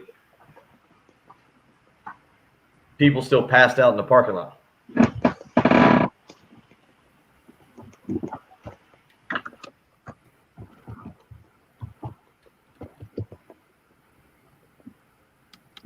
You guys are up. How about that for a dramatic start to near the second half of the show? Welcome in. Tim Hill, Bill Gunter, Patrick Perrett, Jen Jensen. Full show with you this morning on the early game. Hope your Tuesday's off to a good start. The weather probably not cooperating with you out there. That's what we're here for, to make it a sunny day no matter what. I don't know if Patrick can do that when we're talking about the latest in NFL news with Ryan Fitzpatrick as the new quarterback for the Washington football team, sir. His 9th organization. And you mentioned it earlier, I think polarizing is not quite the right word, right? What is Ryan Fitzpatrick? What other kind of sports or life analogy can we give? Is Ryan Fitzpatrick, he's the fallback school, right? He's, if you shoot for the big time colleges and you get rejected by 3 or 4, you go with he's the safety school. Ryan Fitzpatrick's your safety quarterback. Is that fair? Yeah, I guess so. And I don't know. Polarizing seems to have a connotation of off the field type stuff, but that's not what I mean. I mean, he's just a high upside guy that's either going to have a huge game or probably throw you out of a game. Like, I would have loved to get Jameis, and I don't think Ryan Fitzpatrick and Jameis are very dissimilar. Like, they both just rack up yards, throw a ton of touchdowns, and throw a ton of picks. Jameis is just the younger, more athletic version of that. So I was hoping to get Jameis, but I didn't think that he was going to leave New Orleans. It seemed like that thing was pretty well done, and he's not taking a lot of money to stay in New Orleans. He's making $5.5 million base salary, which is certainly not what it's half of what Ryan Fitzpatrick's making. Like, that's kind of crazy. He's leaving a lot of money on the table. What I'm reading though is a $12 million deal. So well, yeah, but his base salary is 5.5, and Fitzpatrick's is up to 12 with incentives, and his base is 10. So, okay, yeah. Interesting. These 1-year deals all over the place, especially for quarterbacks. I guess Cam Newton showing that can be a good long-term move with what he did with the Patriots, and then getting signed to a longer-term deal now this year. Rob, yeah, and again, his is $5 million base. Yeah. On a 1-year deal with the Tampa Bay Bucks now as well. So outside of Ryan Fitzpatrick as the quarterback of your Washington football team, what stood out to you in a very busy day yesterday? Was it the Patriots and everything they were doing? Well, the Bucks and the Patriots were the story of all last offseason, because everyone was saying, who's going to win, Belichick or Brady? Who's going to get the best of the breakup? And that's all people talk about. And the story of day one of free agency was the Bucks and the Patriots, because the Bucks somehow kept all of their key contributors. Tom Brady restructured. They got Chris Godwin tagged. Rob Gronkowski signed a 1-year, $10 million deal, and they gave Shaq Barrett a 4-year deal, which nobody thought was going to be possible. So I don't know how they did it, but they were able to keep all of their key contributors. Their roster is going to look almost exactly the same next year. I don't know what AB is going to do. He's a free agent, but The rest of their core is intact, and the Patriots just went crazy yesterday. That's something we've never seen from the Patriots. So if you said what can you guarantee that the Patriots will do, like on Boston radio yesterday, I'm sure they were saying, don't expect any splashes from the Patriots today. It's just not what they do. They're not big spenders, and they went nuts yesterday. It was insane. In the first hour, they had spent like $100 million already. Jonnu Smith was the first person they signed, the tight end from Tennessee. He is now the third highest paid tight end in the NFL behind the two that are battling it out for best in the league, and Kelsey and Kittle, and now it's Jonnu Smith. Jonnu Smith is also the highest paid pass catcher in Bill Belichick's tenure as a Patriots coach, which is insane. He's making more than Randy Moss made there. He's making more than Julian Edelman makes. The only person behind him, I think, is Wes Welker, who was franchise tagged and made like $9 million. So they also signed Nelson Aguilar, who's a number 2, and Kendrick Bourne, who's a number 3. So pair that with Julian Edelman, who's just a slot guy, and N'Keal Harry, who's been terrible since being a first-round pick. And they've got a bunch of number 2 options, but not really a stud yet. So I don't know. It's going to be really interesting. Their running game is going to be good. They got Trent Brown back. They got traded, from the Raiders, who was there before Oakland. Now Las Vegas gave him a huge deal. Lost their best interior pass blocker, Joe Thuney, guard, who's in Kansas City. But the Patriots just went crazy yesterday. I mean, they signed Devon Godchaux, Matthew Judon, 2 defensive linemen, 1 run stuffer. Godchaux's a run stuffer from Miami. Judon's pass rusher from Baltimore. Plus, they get Dante Hightower back from opting out last year. The Patriots are going to look completely different. If Cam Newton improves from last year, which he wasn't as bad as people want to say he was, and he got COVID in the middle of the season, Patriots are only a 7-9 team, and their roster is going to be substantially better this year. Like They got the 15th pick. Where are you leaning with the pick? What's the big carrot board say on the Patriots pick? By the way, he just breathed for the first time in 3 minutes. I know. I was. It says Christian Barmore, but again, Cam Newton also has like a $5 million base salary. He's not going to make very much money. So if one of the 5 quarterbacks is there, I don't think the Patriots will hesitate to take them. I think they would love to have. Wait. What do you mean? It says Christian Barmore. My board. What He said The board talks to him. Of course. Tim. The board talks. Okay. He's got his desk. If you haven't seen the live stream, he's turned his desk around. He Yeah, does that's look very. Oh yeah, look at this. Is it Printed printed? out. Printed out. Yeah. If That's you not haven't. a board, sir, those are loose leaf pages. That's a shame. What else do you want to know? I It's a picked everything. mockery. I need to You've see got. a big board with Sharpie. You all do kinds of need movable you do need a magnets, whiteboard. You do something. need a whiteboard back behind you, just like a big Yeah, whiteboard, no, I really want a big easel. and just to turn around and just point and be like, Wait, you know, Patrick, you let got- me give you a hint, and this is from a father of 3 kids, 8 and under. There is this chalkboard paint you can put Uh-huh. out there. Why don't you just throw that on your wall, man? Make it a big chalkboard. You can There you just go. go all beautiful mind on us. Every Well- morning you could do your own thing. The easel can be transported as well. It's not mobile. Seriously. That's your reason. Wow. Yeah, like if we do a draft show, I want to have an easel that I can just constantly update. I think that'd be fun. You can also Anybody get want- the If anybody wants to donate an easel, they can send it to 1301 Gervais Street, and I'll pick it up when I work. That is amazing that a 25-year-old even knows what an easel is to begin with. And you're not Impressive. just thinking all iPad or something to that extent. No, I have in my draft stuff I have so much stuff. I have 2 notebooks. I have this white paper like call that a legal pad. legal pad, yeah. And I have not a yellow. bunch of loose pages and notebook. So basically, I like writing things down. if you see Patrick out, if you see Patrick out and about just walking down like Gervais Street, just stop him and say, "Who you got at 23?" And he will just go right into his and just pull it. And Well, I'll tell you let me that tell the Jets are going to take Elijah Vera Tucker to pair with Zach Wilson. Get him some There you protection. go. Oh, that's fantastic. If anybody wants to know who your team's taking, just ask in the live stream that's comment. what- and I'll tell you in the break. We should have that. We should have some kind of giveaway where if you see Patrick out and about in town and you just stop him and be like, number 27, he's got to tell you, and then you get a T-shirt or something. I'll You tell you get, that the Baltimore Ravens are going to take Jason Elway because they got to replace Matthew Judon now. There you go. Jeff hits us up on the Twitter live stream this morning. Says, if you're gonna be the next Mel Kiper Jr., you need a new crazy hairstyle. Is that the thing with the Schefter or Daniel Jeremiah? They don't have a crazy hairstyle. No. They just go all information. My favorite draft analyst is Renner from PFF, and he used to have like full on like girl length hair back when he was on The Bachelor. Good to know. Good to know. Hope hits us up, says, my dad had tons of yellow legal pads and used to do that with the brackets. You're going old school, Patrick. Oh, well done. Now people are just messing with you. Trey just says Panthers, round 3. Jan says, who are the Skins taking?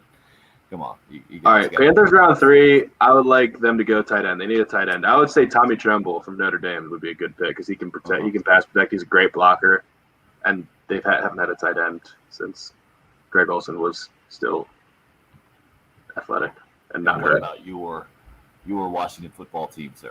Christian Darrisaw, Virginia Tech tackle. Going on the offensive line, huh? Yeah, I would love for it to be one of the big 3 receivers or one of the quarterbacks, but they're just not going to be there. Impressive stuff. That's Not Patrick gonna be Perrette, ladies and gentlemen. Wow, that _ was- Patrick Perrette. Feel free to throw your random NFL draft questions his way. He will answer them. He loves them.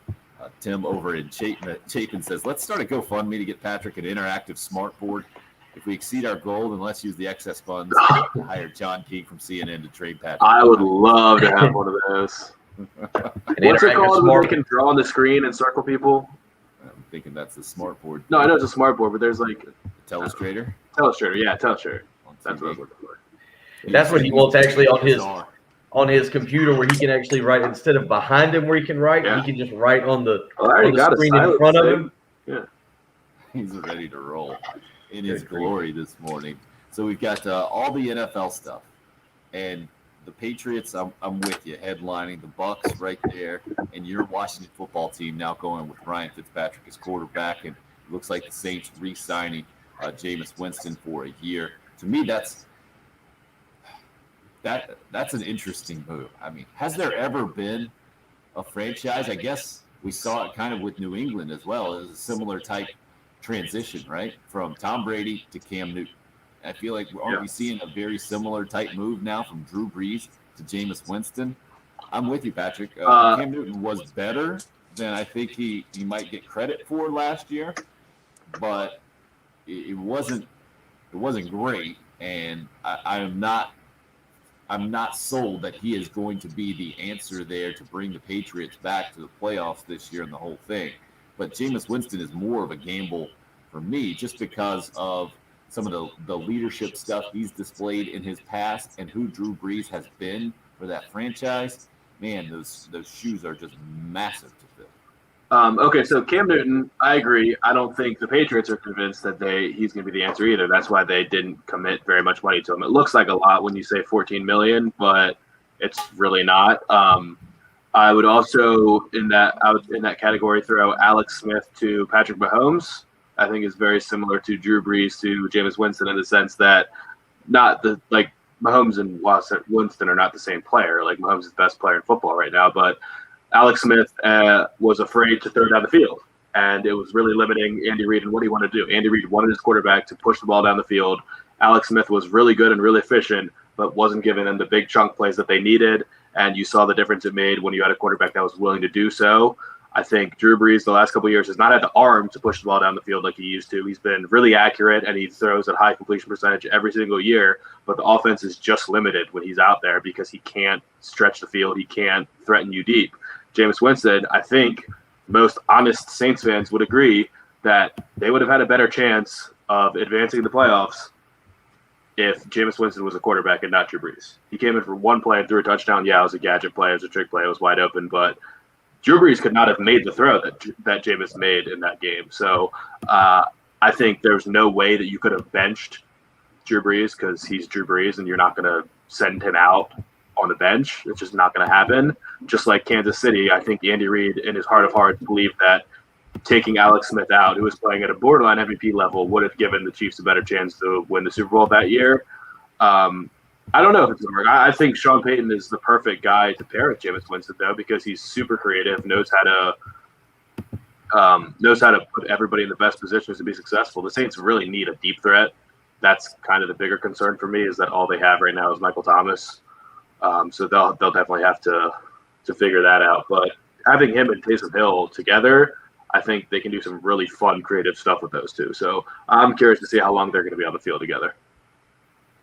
Yeah, no doubt about it. The way that the Saints kind of recover from the Drew Brees era, to me, very similar to the Patriots moving on from Tom Brady. Yeah, and the Jameis leadership things, I think he's made mistakes off the field, but as far as leadership goes, I don't think that's a question at all. Everybody that he's played with has absolutely loved him, and all of the guys, usually when someone leaves and they get a new quarterback and they're really successful, all of the Bucs players went out of their way to say, look, we love Jameis. Like, Jameis was awesome. We felt like we could win with Jameis. But Tom Brady's the GOAT. So, I mean, when the GOAT comes, you have to say just, yeah, sorry, Jameis. Like, that's just the way it is. And Jameis has always been a really good leader, and he's known to be the hardest worker. And everyone says, like, Jameis is that guy that is first in and last out. So he works really hard. And I think that Jameis, all of his teammates are all in on him as a leader. I don't think he's worried about leadership, but there have been off-the-field issues that you can't ignore. So from my standpoint, it's not I feel like he and Cam Newton are very similar in that way. That teammates typically love him outside the Josh Norman. I don't think Jameis tries to make it all about Jameis, though. Okay, I see what you're saying, but to me, there's a difference between having the locker room support and then having the organization's support, being the face of an organization or being the leader of a team. And I think that's the concern with Jameis Winston, especially stepping in for Drew Brees, who has, meant so much to New Orleans, says he's still going to remain in New Orleans, will obviously still be a face of the NFL, working for NBC as well, because that's part of his job now, is to become the spokesman, the face of the organization, and that's where the off the field stuff comes in. I also think, he's not gotten in any trouble in the last couple years, and I do think it is a sign of maturity that he has taken, like, what he's done in New Orleans the last 2 years. Clearly he's probably left over the last 2 years over $10 million, probably closer to 20 than 10. He's left a lot of money on the table for the sake of becoming better as a professional, learning from a consummate pro in Drew Brees, first ballot Hall of Famer, Walter Payton Man of the Year, like the definition of what an NFL quarterback is and should be. And playing under Sean Payton, who is an offensive genius and he knows will make him the most successful quarterback possible, and then doing it again, and being willing to share the quarterback room with Taysom Hill, who is going to get snaps and get third down snaps and red zone snaps and potentially hurt your touchdown totals and other things like that, your incentives and escalators and things like that. I think it's a really mature move that he's even willing to do that and not just saying, I'll just go – whoever's going to throw the most money at me, Chicago, Washington, whatever. I'll just give me $15 million and I'll come throw it around for you. I went back and looked because I'm a little surprised at the age. I feel like it's a long-term career decision. He likes his setup in New Orleans better with Sean Payton, with how that organization is run, than he would taking a chance with the Bears or with somebody else. You guys know how old Jameis Winston is? Because it feels like he was older than what I just realized. I'd say he's 27. No, it's got to be, 2015. That was 6 years ago, and I think he was probably 21 when he got drafted, was my guess. Right. I think Patrick's right. Tim he's 27. He'll be 28 in January. Tim, you were probably leaning. You were going to say, no, I feel like he's closer to 30, 31, but he's 27. He's got 10 years. The way you see quarterbacks play in this league, he's got 10 years in him. And to stick with that organization, and that's – we've talked about it. I'm big on certain organizations, the way they handle themselves, the way they operate, the way they handle players. The Saints are one of the better ones that know how to do that. It's a very good locker room. It's a very good coaching staff. And I feel like, Patrick, you're right, but I feel like somebody got to Jameis Winston was like, look, yeah, you stick it out for 2 years here, but this is an organization that you can play 10 or 12 years for and make up that $10 or $15 million you didn't get by taking a chance with, say, the Bears or with another organization that maybe would have put you out there on the street. I think this is going to be interesting for Jameis and the Saints moving forward. If you're a Saints fan and you want to feel good about it, I feel like the best endorsement you got for Jameis Winston moving forward was in the final seconds of Drew Brees' last game. He was right in Jameis Winston's ear. And it looked to me like he was basically passing the torch. and giving words of advice and turning the team over to him. And now, from a contract situation, he's got everything to prove, right? For a one-year deal, it's all on the table there. All the motivation you could ever ask for is right there. And it will be interesting to see how he handles that, how your boy Ryan Fitzpatrick does with the Washington football team. We're getting more specific questions in about other teams out there. The Falcons, the Packers will continue to play spin the wheel of Patrick in the NFL and the draft and what might happen here as we continue to roll on this morning. Also get back into our college basketball conversation, particularly as it pertains to Gamecock basketball moving forward. 803-404-6100, the number to get in on the show. You can call or text. It's the early game here on 107.5 The Game. 107.5 The Game. The Game.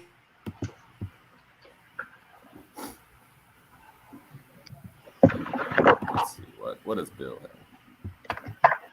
Summer will be here soon enough. It doesn't look like it today. It really may not feel like it. I think it's supposed to be in the 50s. Maybe it's kind of rainy. But at some point, if you've got your own pool, you're going to want to use it. The kids are going to want to use it. It better be clean and ready to go. That's why you need Corley Pool Solutions, serving all of Central South Carolina. Tracy Corley and his team have been in business for over 20 years. They are the experts at making sure your pool is clean and usable. Most importantly, when you are ready to use it. And here's the great thing about Corley Pool Solutions. They do it for a flat monthly rate. It is actually cheaper to use Tracy Corley and his team than for you to go to the pool store yourself, buy the chemicals, have to take the time to mix them, to figure out if you got the right balances. All that goes into you maintaining your pool. It's actually cheaper to use Corley Pool Solutions. Find out for yourself. 803-445-8109. Pool maintenance is actually a year-round thing. You don't want to just start in the spring when the pollen's completely congested up everything. It's dirty, it's nasty, it takes weeks. Then you need to start maintaining the pool now so that when you're ready in April or May or June, whenever, it's available for you and the family to hop in. Let's be honest. You work hard all week. You want to use your pool on the weekend. You want your family to be able to use it. Corley Pool Solutions will make sure your pool is ready for you and your family to use. 803-445-8109. That phone number again, 803-445-8109. Don't wait around. Give Tracy and his team a call today and start having your pool maintained with Corley Pool Solutions.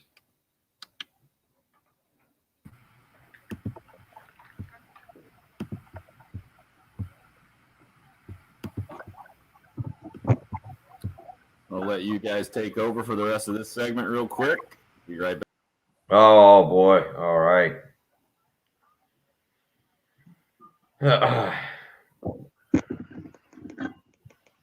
Our Browns made a little splash yesterday too. Browns did? A little bit. Josh did Johnson, what? safety from the Rams, stud. Oh, I saw that. Yeah, they went in and picked up. And they drafted Grant Delpit last year, and he tore his Achilles right like first day of camp, so they'll get him back too. Nice little safety over there. They got a chance. When does the NFL put out their schedule, Patrick? I don't know. After the draft, but After the draft? yeah, the opponents are out, and the home and away is decided. Just dates.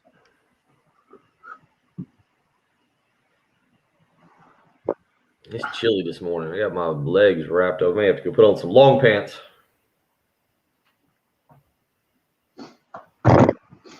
Man, I turned my desk around so I could watch YouTube cut-ups during the breaks, and I haven't even turned my TV on. Oh, what are you doing? I don't know. I was watching some Gregory Rousseau this morning.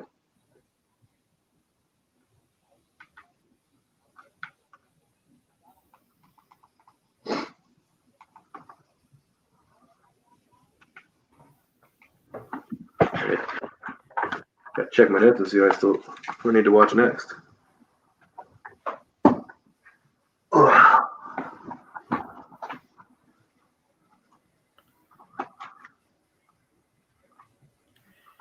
One of those mornings. It definitely does not look nice out there, and I think it is cold.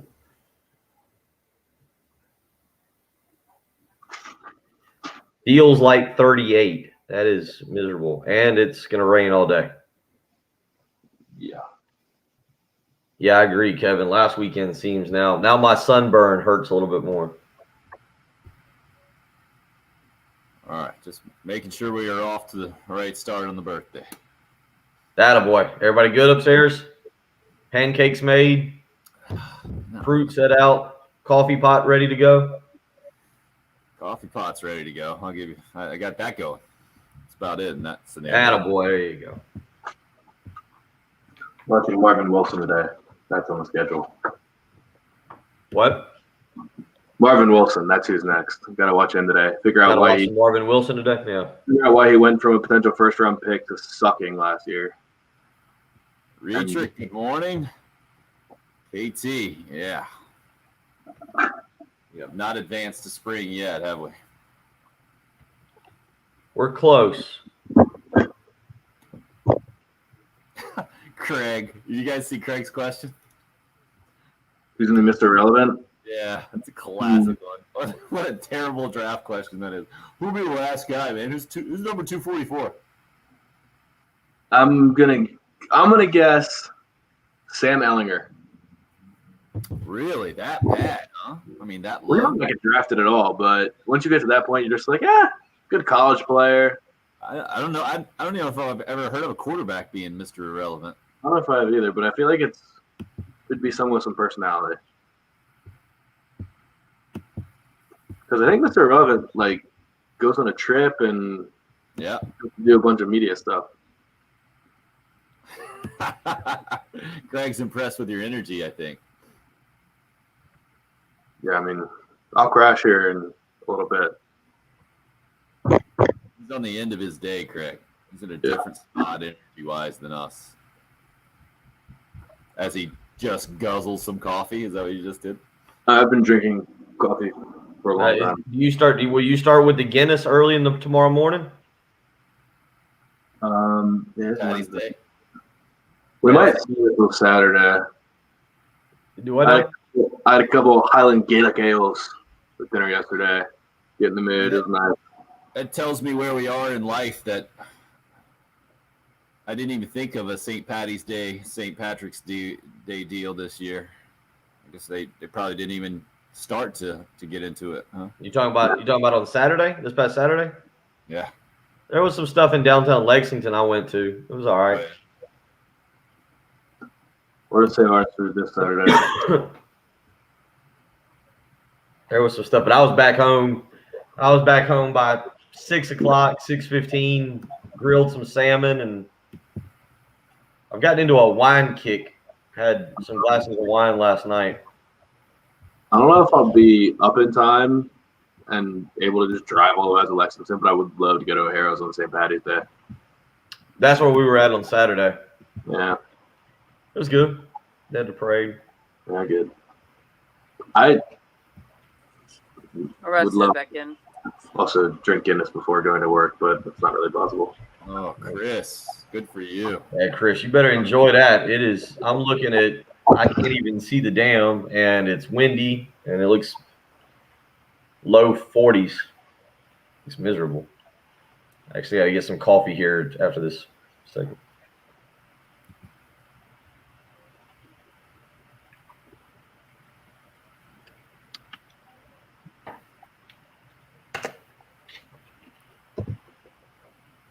And Bill, maybe because you seem a little melancholy, the weather seems to be getting you down outside your window there. We can continue to play Spin the Wheel of Patrick with the NFL draft coming up and roll this NFL fun into hour number 3. What do you think? For instance, like we have on the Cool Care Heating and Air text line, Patrick, if the Falcons stay put at number 4, who are they taking, and should they trade back?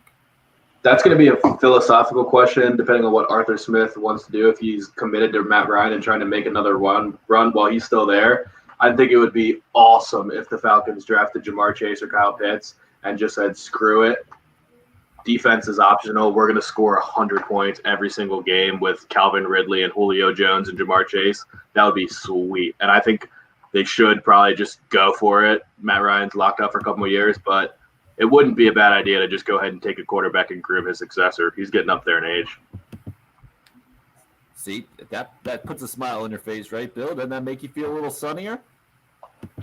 Yeah, I mean, look, I'm fine. I'm fine. We're just kind of looking out there, and it's going to just be one of those days. We got rain most of this week, and then I'm really more trying to figure out how to process, accept the NCAA basketball tournament this week. That's more of a, because this is one of those weeks where I was talking to you off air about it. Typically, we'd start the NIT tonight, and then tomorrow night. Actually, I think tonight you'd have one of the first 4 play-in games. Thursday, first 4. Normally. Yeah. Yeah. Normally it would have been before. We'll get you back on schedule in hour number 3, Bill.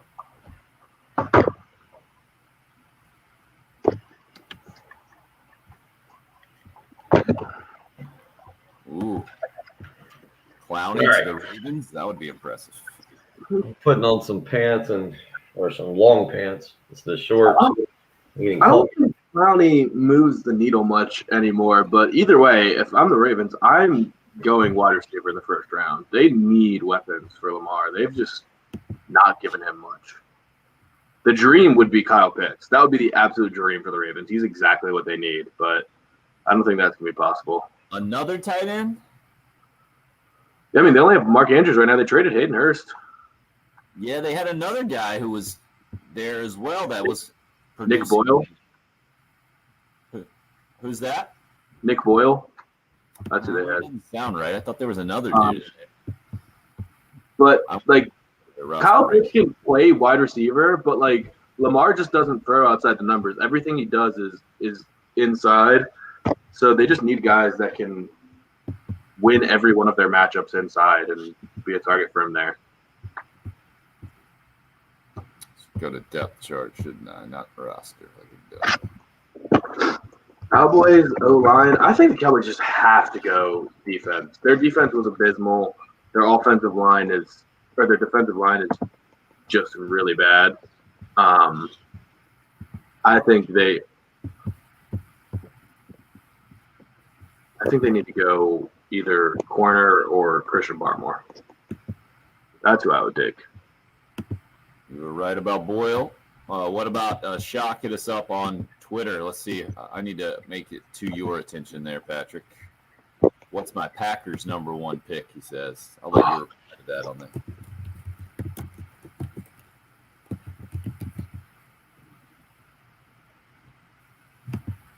Where are the Packers picking in the first round? They are at Way down, right? 29. Basically the second round.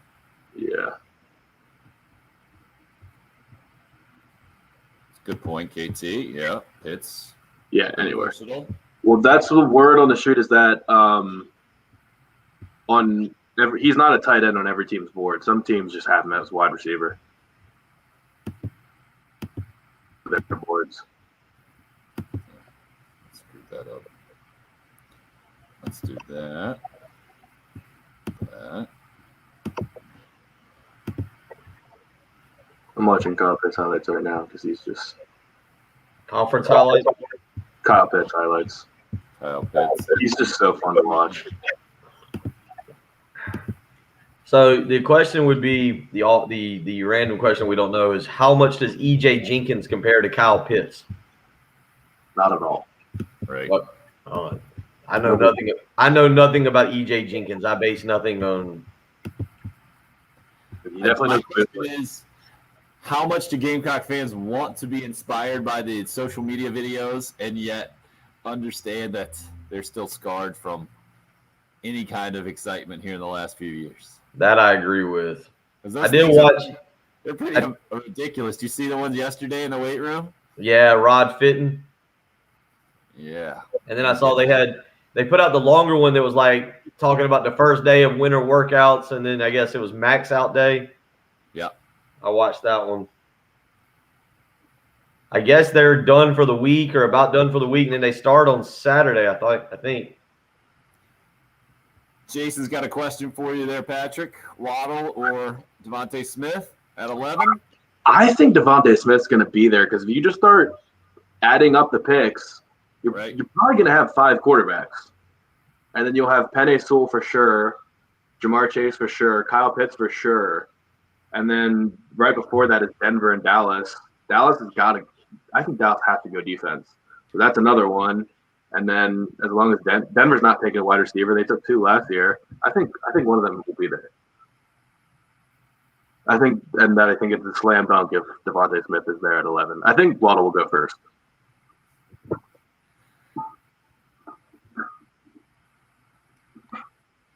He was better on a per game basis this year than Devontae Smith. So,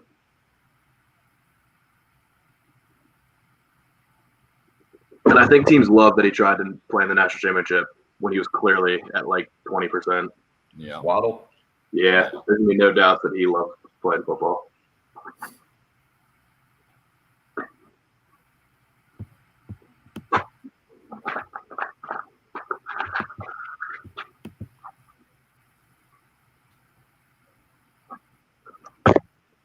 I really just like all of the Alabama guys because Devontae Smith could have gone pro, decided to come back, got much better and won the Heisman. Najee Harris could have gone pro, came back, got much better, expanded like his entire tool belt, and is now going to be the best running back in the draft. Yeah, when do you think Najee will go?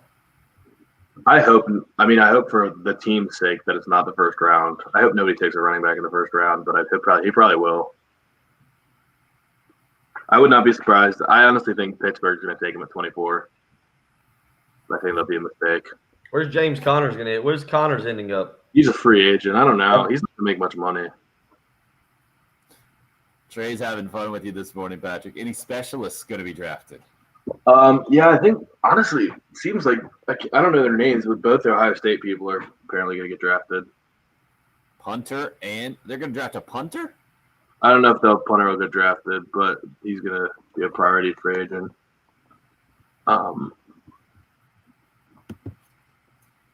Who's this? The Cowboys? Oh, yeah. I mean, the best one hasn't been signed yet. Trent Williams has not been signed yet, but he wants to stay in San Francisco, it looks like. So I read that the Panthers signing didn't they sign a Cowboy? Yeah, they signed. They were kind of getting roasted. They signed Pat Elflein and Cam Irving. 2 just probably below average to mediocre offensive linemen. It's like they pretty much signed offensive linemen because they were like, oh, our offensive line is bad. Let's pick an offensive lineman. Who aren't necessarily good. Huh? Yeah. We're heading back in.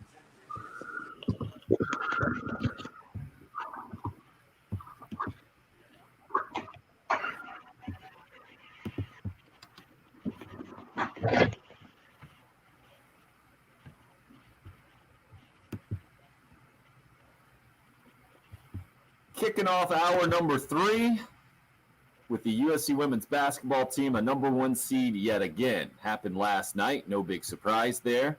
And the number 2 seed in their bracket is going to be Maryland. So avoiding a matchup with a top-seeded team that they've already played this year, like NC State, who also got a number 1 seed. UConn got a number 1 seed. And it was Texas A&M that you thought might end up, I guess, them being in the same conference. One of the reasons why that didn't happen. Texas A&M, despite being the regular season champion in the SEC, instead of the Gamecocks, gets a number 2 seed. I think you can throw strength of scheduling in there and maybe just the reputation that Dawn Staley and company have built up in the last few years as reasons why the Gamecocks get the nod over Texas A&M there. And will be interesting to see if Gamecock basketball can get back to the Final Four on the women's side of things, especially after last year having the number 1 overall seed wrapped up going into the NCAA tournament, and then everything just stopped. And unfortunately, for the only senior on the roster, not only did Lily Grissett not get to play last year like everyone else, but now this year an injury going to keep her out of the NCAA tournament. That news coming out yesterday, reminiscent of back in that 2017 national championship run when Elena Coates goes down as certainly an important piece in the Gamecocks rotation, and a lot of production down low that Dawn Staley and company were able to make the adjustment and go on to win a national title. So you've seen something like that happen before. What can happen this year will be interesting to see what kind of adjustment is made, starting with their first game tipping off about 6 o'clock Sunday night against number 16 seed Mercer, and then it's a Florida State likely matchup with the 8-seeded Florida State team in the second round on the way to the Sweet 16 for Gamecock women's basketball. And men's basketball, Bill, it was a coaching carousel. It was a bit of a Black Monday yesterday for a lot of coaches around the country. What we mentioned, Archie Griffin at Indiana, Minnesota with Richard Pitino, some of the most notable names. I saw Iowa State's guy got let go for a brutal season of 2-25, I think, where there were a lot of COVID issues there. Earl Grant headlining things on the positive side of things. The College of Charleston coach getting the Boston College job. A little bit out of nowhere, just because you went through the resume, and it's almost a little. It reminds me of Willie Taggart a little bit. Maybe not quite fair, because Taggart's overall record wasn't really good going to Florida State, but he had the reputation of kind of turning around programs. And I guess the College of Charleston program had been down a little bit, and Earl Grant's record is pretty solid, above 500. But no kind of darling runs in the NCAA tournament. He has gotten them back to the NCAA tournament, but no kind of national headline grabbing stuff from Earl Grant, in my opinion, in his tenure there. Just really, really solid, really good. And now he's parlayed that into an ACC job. Good for the South Carolina native, and now College of Charleston looking for its next head coach. Bill, what did you make of the move overall? And I know you have some kind of personal experience with Earl Grant. I've known him for a while. Yeah, I mean, I'm excited for him. That was really cool, and I'll be interested to see how he does. Again, he's a Charleston native. I can't remember if it's Burke or Stahl that he went to, but he's from down. I think it is. Yeah, it's one of those two. But yeah, he's a guy that I think is a stand-up guy. I think it's going to be interesting to see how he does at Boston College. And again, you talk about a guy that for Boston College, it's probably a little bit outside of the box. If it was South Carolina, if we're having this conversation, I would be saying that, yeah, this is a guy that South Carolina has to look at, given what I think if South Carolina goes down the path of having to hire a coach, given what I think South Carolina's options are, and given how I think the job is going to be received. Earl Grant would be a guy that I would have said South Carolina really needed to have on its list and definitely interview. I think the big thing with Earl Grant, and probably a lot of people aren't quite as aware of this, is that a lot of people thought Boston College would go with Mark Schmidt, who is currently at St. Bonaventure and is an alumnus of Boston College. He was the guy that a lot of people thought would end up getting that job. He's a little bit older, though, and that was the big surprise for everybody. Not so much that it was Earl Grant, that they passed on a guy who was an alumni of the university, and Mark Schmidt, who's done some really good things in his tenure. He's got St. Bonaventure back into the NCAA tournament this year. He's been there 2 times in the last 4 years. So a lot of people were a little bit surprised that they passed on him. Maybe not so much that they took Earl Grant, but that they felt like that was such an easy decision. Now, Schmidt's in his, I think, upper 50s. He's pushing 60, so maybe they wanted to go someone a little bit younger. But we'll see how that works out for Earl, and being able to come back and coach in the ACC should be a lot of fun. And then we'll see today what information comes out from the University of South Carolina as we kind of open business here with the start of the third segment at 8:08 a.m. If information starts to leak out, you mentioned it yesterday. Dave Leto's out at DePaul. Archie Miller was the big one, the Indiana job, I guess now the big one that's out there. Steve Prohm at Iowa State. Richard Pitino at Minnesota. The big ones that get let go yesterday, obviously in state as well. Murray Garvin down at South Carolina State.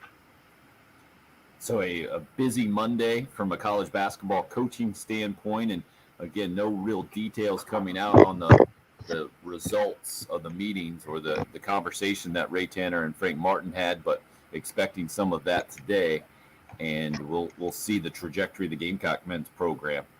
We talked about that several different ways in the last several days, and we'll continue to discuss as we roll on here in hour number 3, but also a really notable day in the NFL. We've been playing Spin the Wheel of Patrick, and just throw your NFL or free agency questions at him, and he's more than willing to take those and run with them, especially with the Washington football team being the headliner yesterday in a lot of ways with Ryan Fitzpatrick as its quarterback moving forward. Let's go on a scale of 1 to 10, Patrick.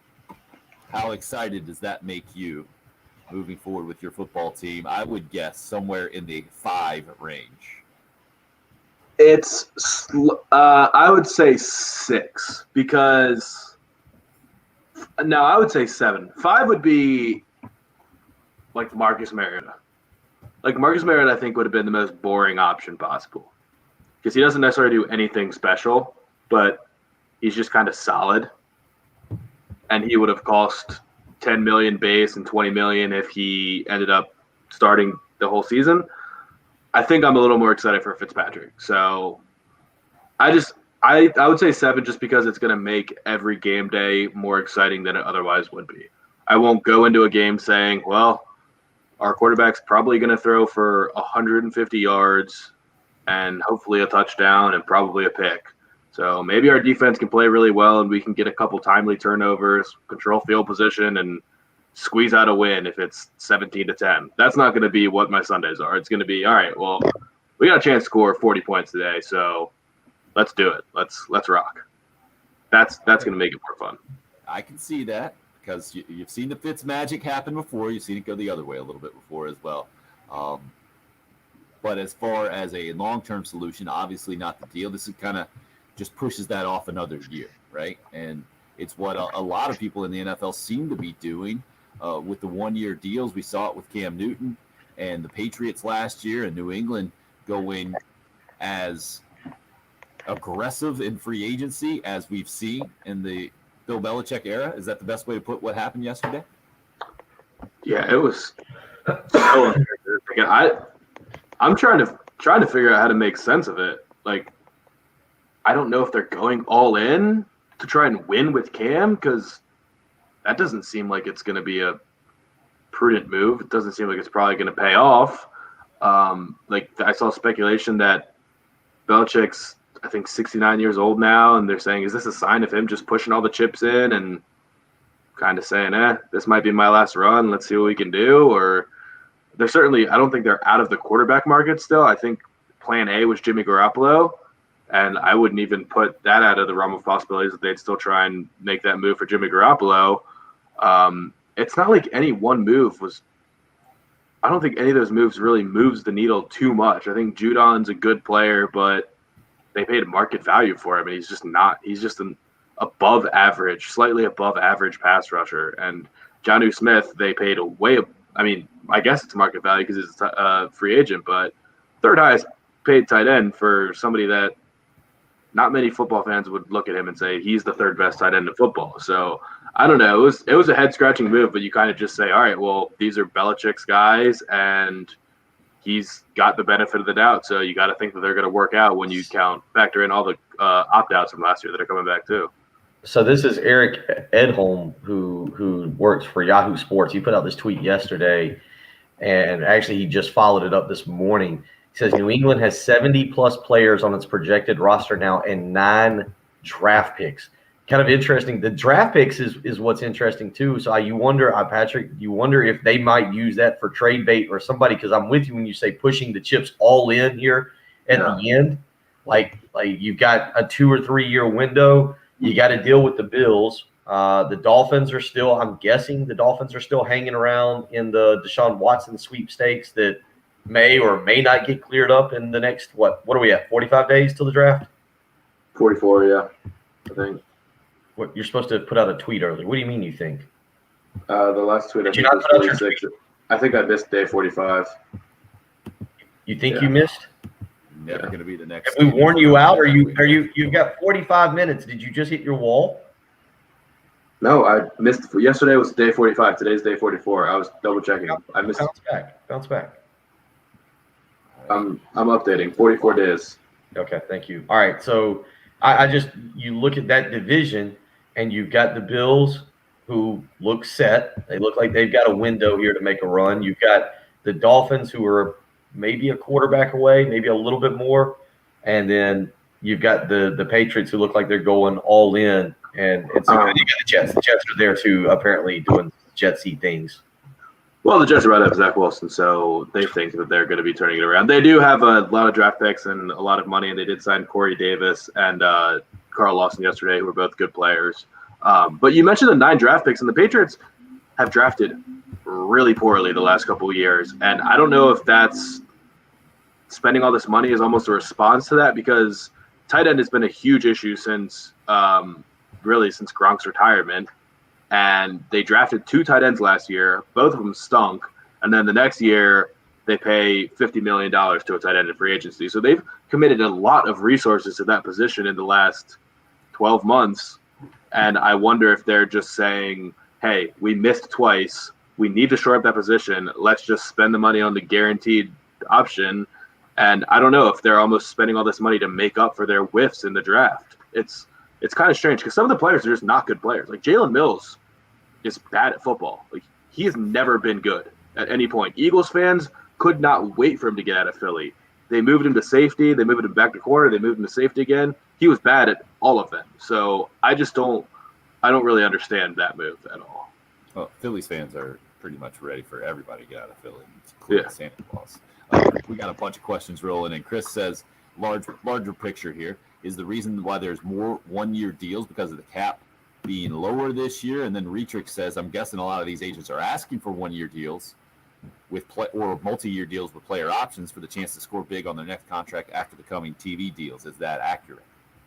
Yeah. The big thing that's happening this year, I still don't understand it, but it's voided years where you see that Taysom Hill clears up $7.5 million in cap space this year by signing an extension for 4 years, $140 million. And the $140 million is just a fake number because the last 3 years of his 4-year extension are voided years, which means they're not going to actually happen and no money will be paid. They could just make up any number. They could have put presumably 4 years, $50 million, but they just decided to say 4 years, $140 million because Sean Payton thinks it's funny. Like, it's just such a bizarre situation, and everybody's converting their right now. The big thing, everybody's restructuring and converting their base salaries to signing bonuses, which means that if you have a $20 million base salary this year and you have 4 years left on your contract, if you convert that to a signing bonus, it's spread over the life of the contract, so it'll be $5 million a year. And that's the way that a lot of teams are saving money right now. But one-year deals are certainly a part of it because teams are not really wanting to splurge on free agents. So Chad has a few questions on the YouTube live stream. And Bill, I see you just reminded everyone to subscribe to the YouTube 1075 The Game channel if you can. What do we got? The drive for 700 at this point. Appreciate Yeah, we got to pick it up. We gotta get spread more the people word. involved. If you really should be tuned to Patrick's really updated his background now. It looks very professional. We got to get some pictures over behind him. It's about time for me to update mine here. I think is I need to really work on that over the next few days and kind of update this background area here. Tim's is I've updated my background to just a blank wall. just a blank wall. Yeah, but you look very professional. You're at your desk now. The lighting's better. I've been at my desk. All I did was turn the desk the opposite direction. Yeah, it looks like does now look though. better now. It looks very professional. It looks like when you talk about watching the film here during the show, because you on the live stream you turned around, you showed the big television, the 65-incher that you've got purchased in the room. And today is Marvin Wilson Day, if I understood for the tape. Yep. Is that correct? It Yeah, looks Marvin very Wilson. professional. So, yeah. Bad year for him. Yeah. Chad, my apologies for getting off track there. Back to your comments via the YouTube live stream. All right, Patrick, who's getting Chris Carson? And will the Saints be a playoff team without Drew Brees? Yeah, I think the Saints have a good chance to make a playoff team. I don't think they won't win the division. I think Tampa Bay is only going to get better. But, yeah, I think they definitely have a chance to win 10 games. Who's going to get Chris Carson? I'm just not a fan of, honestly, probably Seattle. Like, nobody throws huge money at free agent running backs from other teams. I mean, Chris Carson's good. He's a good runner, but he doesn't offer you much in the passing game that anybody else does. So, I don't know.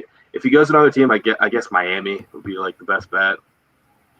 Gary J he's on the going to make too much Heating money. and Air text line. I hear you continuing to waffle. if you ever ask Patrick about a running back, he's not going to be high on that. I'm not That's going to let where you. I'm at right now, especially when we're talking about Najee Harris in the draft and the whole thing. You don't think he's going to go in the first round. It's just what the league is in a lot of ways. What about on the other side on defense? What do you think of Bud Dupree to the Tennessee Titans? I think they may have overpaid, Kerry J says. I 100% think they overpaid $16.5 million. They just needed a pass rusher, and they said, all right, well, whatever it takes. The Titans got worse. I think the Titans absolutely got worse this offseason, and I think that AFC Championship run, we will look back and say, yeah, that was their peak. Because Derrick Henry was awesome last year. They were not as good, and they lost Jonnu Smith. They lost Corey Davis, who went over 1,000 yards for the first time in his career. They lost two of their three best receivers, and their offensive line is not as good as it was. They're going to lose. Who are they losing the secondary? They had to cut Malcolm Butler. That's who it was, and Kenny Vaccaro. So their secondary is now weaker. They're going to have to rely completely on Christian Fulton to take a huge second-year leap, which he didn't really show a ton last year. And, yeah, Bud Dupree is a cleanup artist is what he is. He's really fast, has never been uber productive, and has always had the luxury of playing on an elite defensive line, and TJ Watt always applying pressure on the other side, and he just kind of runs into sacks. Quarterbacks just run into Bud Dupree's arms. So, yeah, I would not expect similar production from him in Tennessee versus Pittsburgh. Interesting from the Kentucky alum there. Quarterbacks just run into his arms. I mean, it's what it is. TJ Watt is as good as it gets right now, and he pushes the pocket, and quarterbacks have to run away from him, and Bud Dupree is just standing there. He's fast. That's what he is. He's just a fast guy. Are the signings really that bad? Anonymous texter hits us up. Everyone is online is down on the Panthers' offensive line signings. Are they that bad is this question. They're not that bad just because they're not that expensive, but paying, $6 million for Pat Elflein is a little bizarre because he's just not that good. And you could have paid a little bit more and gotten Corey Linsley, who's the best center in football. You could have paid a little bit more and gotten Kevin Zeitler, who the Ravens snatched up immediately. Like, there were just better options out there. Their offensive line will be slightly better. I mean, Tyler Moton's franchise tagged, and that's probably the best thing they did this offseason. But nothing the Panthers did is going to inspire a ton of confidence as of yesterday. They're still all in on Deshaun Watson right now. Like, that's got to be their game plan. Spin the wheel of Patrick here for the NFL draft and free agency. We've got an Ohio State fan weighing in, says he's the only Buckeye texter on our show. Carlos Hyde reuniting with Urban Meyer, I guess is really that's just about the Jags. I don't know. The Jags smartly did not spend a lot of money yesterday, and are not going to rush things, which I appreciate. Carlos Hyde was washed 2 years ago, so I don't know. That's just a good relationship they have, I guess. Anthony from Kershaw is getting greedy, asking you the first 3 picks for the 49ers. We'll give you a second to organize your thoughts on that one, Patrick, as we continue to roll on this morning. We'll get back into the Gamecock basketball discussion as well. 803-404-6100 is the number. You can call or text here. It's the early game. That's 107.5 The Game.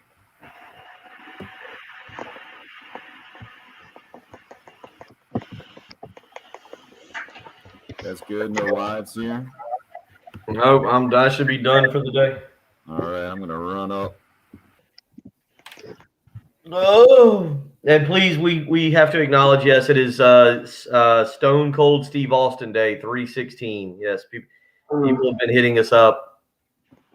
I don't know why Derek Phillips on the text line thought I needed the stunner, just because I couldn't remember it. But Jan has already let me know, and I totally forgot about Pi Day on Sunday. I missed it. 3/14. Yep.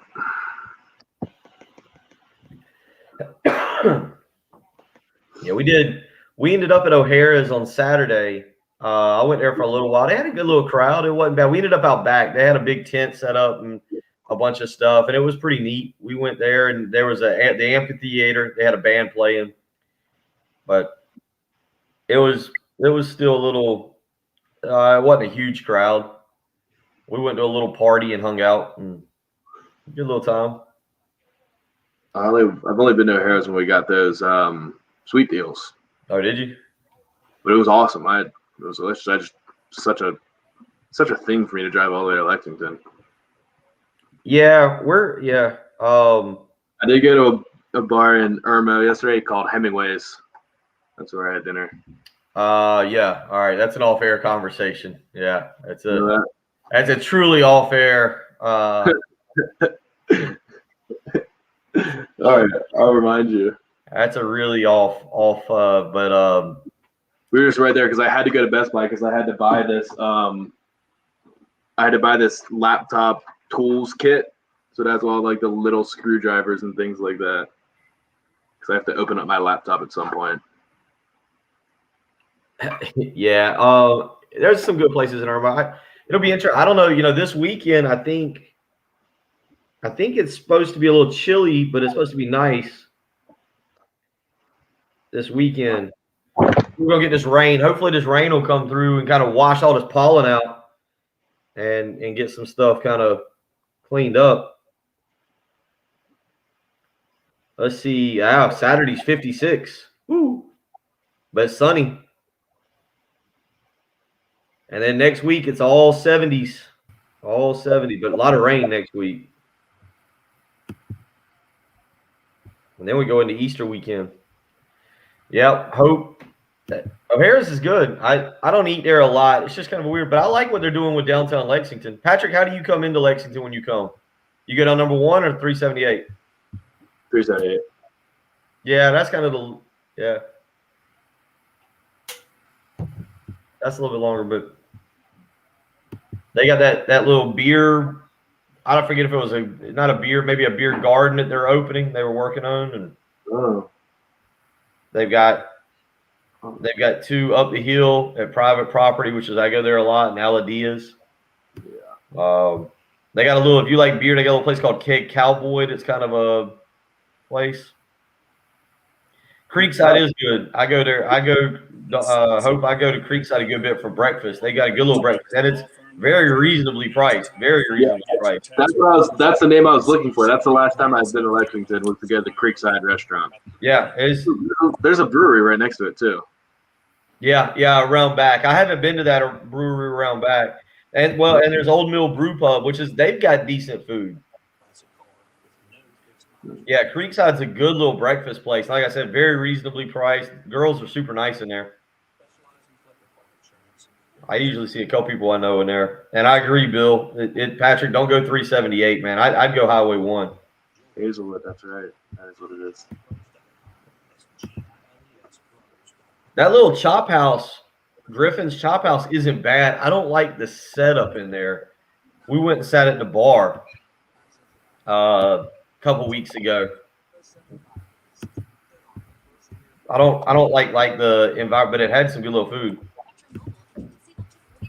No, I haven't been. The Boda, it's the Thai place. We walked by there Saturday. The Thai place is supposed to be pretty good. No, it's really small. It's really small. The Thai place? Yeah. Yeah, and they've got odd hours. It's one of those things where like the whole wall is like one table and you're basically like sitting with another party. It looks like. Really? Yeah, I mean, because I was looking at places just for general going to dinner. And there's a good Thai place on number 1 that I've gone on a few dates to down there. It's down there by the Grouchos past the hospital. But that's a good little Thai place. Yeah, Hope. I never got into the Kingsman. I've still eaten at the Kingsman more when I have gone to the Kingsman, the one down in West Columbia. I guess you'd call that maybe the original Kingsman or whatever. I don't know if that's – but I did always like that. Never been there. Lexington's got some good – they're doing a good job. I like Lexington's got a good couple mom and pop places that you can come and eat now here around town. I mean, there's so many places in Columbia. Yeah, you're right. It is 378, not number 1. I'm sorry. 378 by the hospital. You're right. Not number 1. I don't know what I was thinking of. Yeah, that Thai place. It's in that little Groucho's shopping center.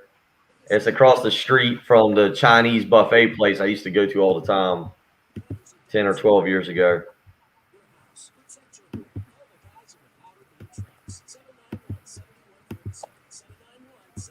I remember going out to eat. What a concept. We're heading back in. I was at a buffet, honestly. It's Taco Tuesday. Yeah, Mai Tai. Yeah, I've been there on a couple dates. It's apparently girls like Thai food. I haven't been to Libby's. I've heard a lot of good things about it. I just never been.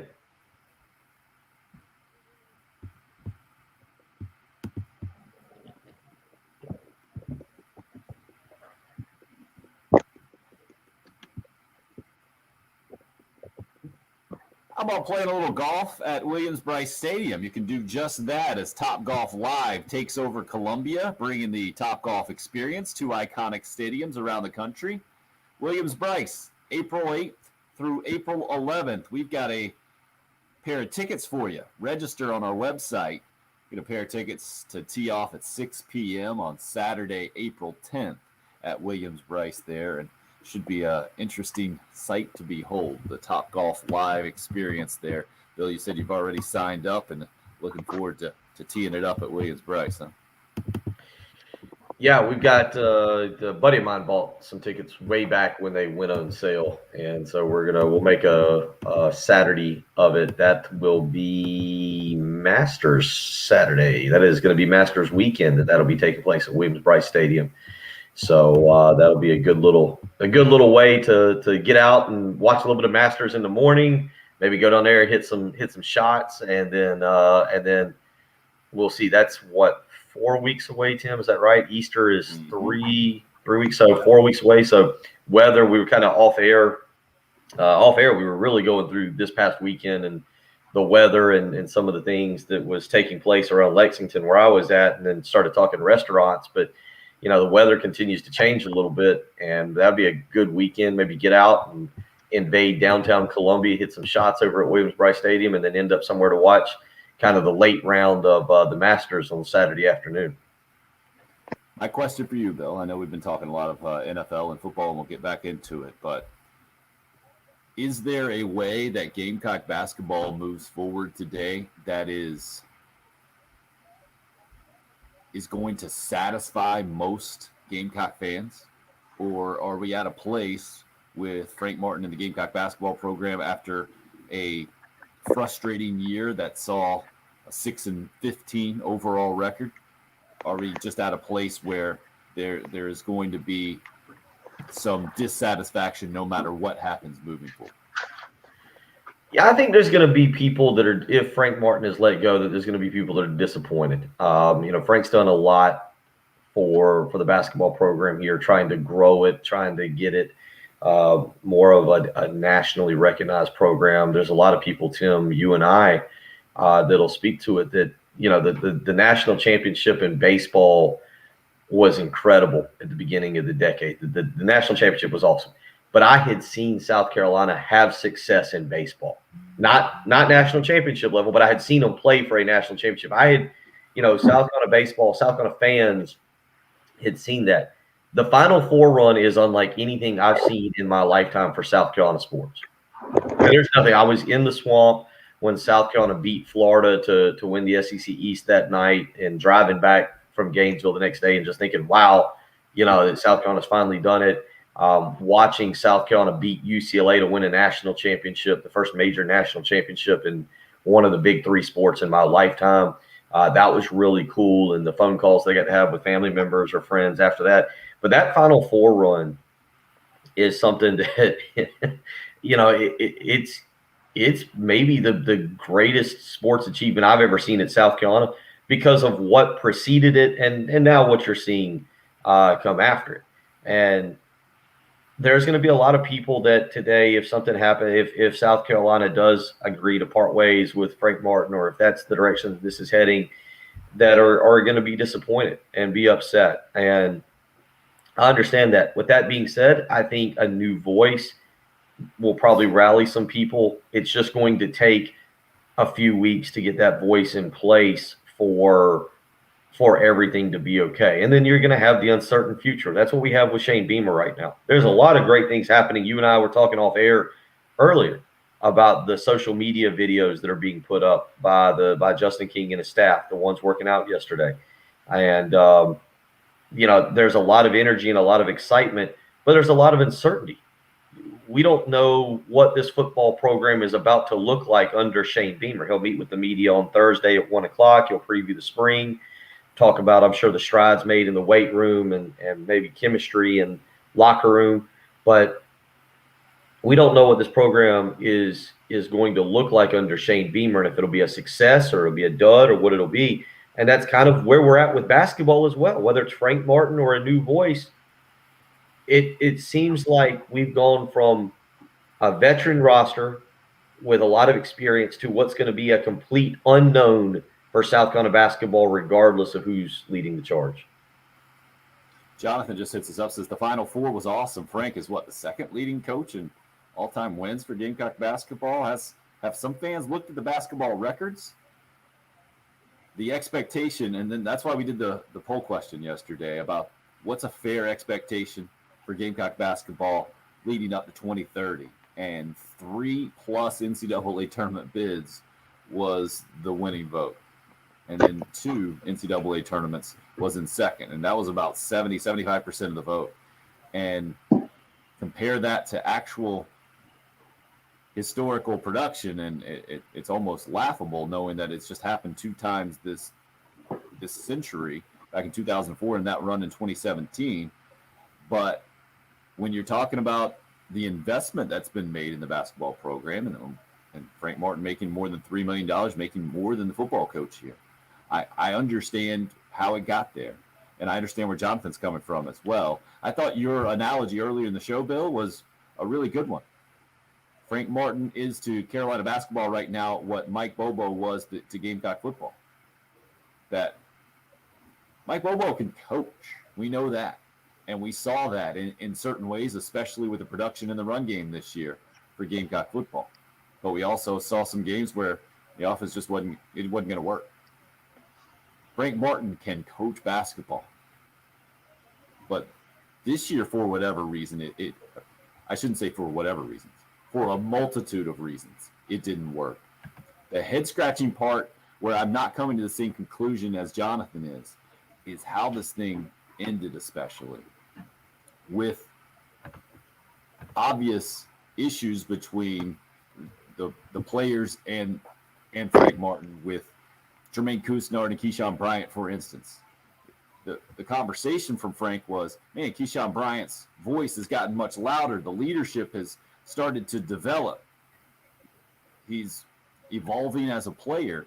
And Jermaine Couisnard, they're buddies. And when they can be on the same page and lead the team, then the team can be pretty good, like we saw against Georgia. And then we don't even see them play in the last game, and the explanation is a physical and a mental health thing. When we saw Trey Hannibal not playing in one game, it was just a day off. When we don't know, obviously, everything that went down this year, and I think there are 2 sides of that, right? We don't quite. It's hard for us to give the full benefit of the doubt when we don't have all the information. It's also impossible for us to know the extent of any kind of underlying issues moving forward. And I think that's why it's really hard to come to any kind of firm conclusion for me, one way or the other, saying, yep, I know that Gamecock basketball has to move on, and they just need a new voice, and it's time. Or I know for sure that Frank Martin is the guy to move this program forward and is the best option at this point. I can't get to one solid conclusion or another as we sit here today. What about you, Bill? Yeah, I mean, I look at it, and I've watched a lot of South Carolina basketball in my lifetime, and I'm just going back and looking at the numbers. South Carolina has had prior to this year 6 straight seasons of 500 or better basketball.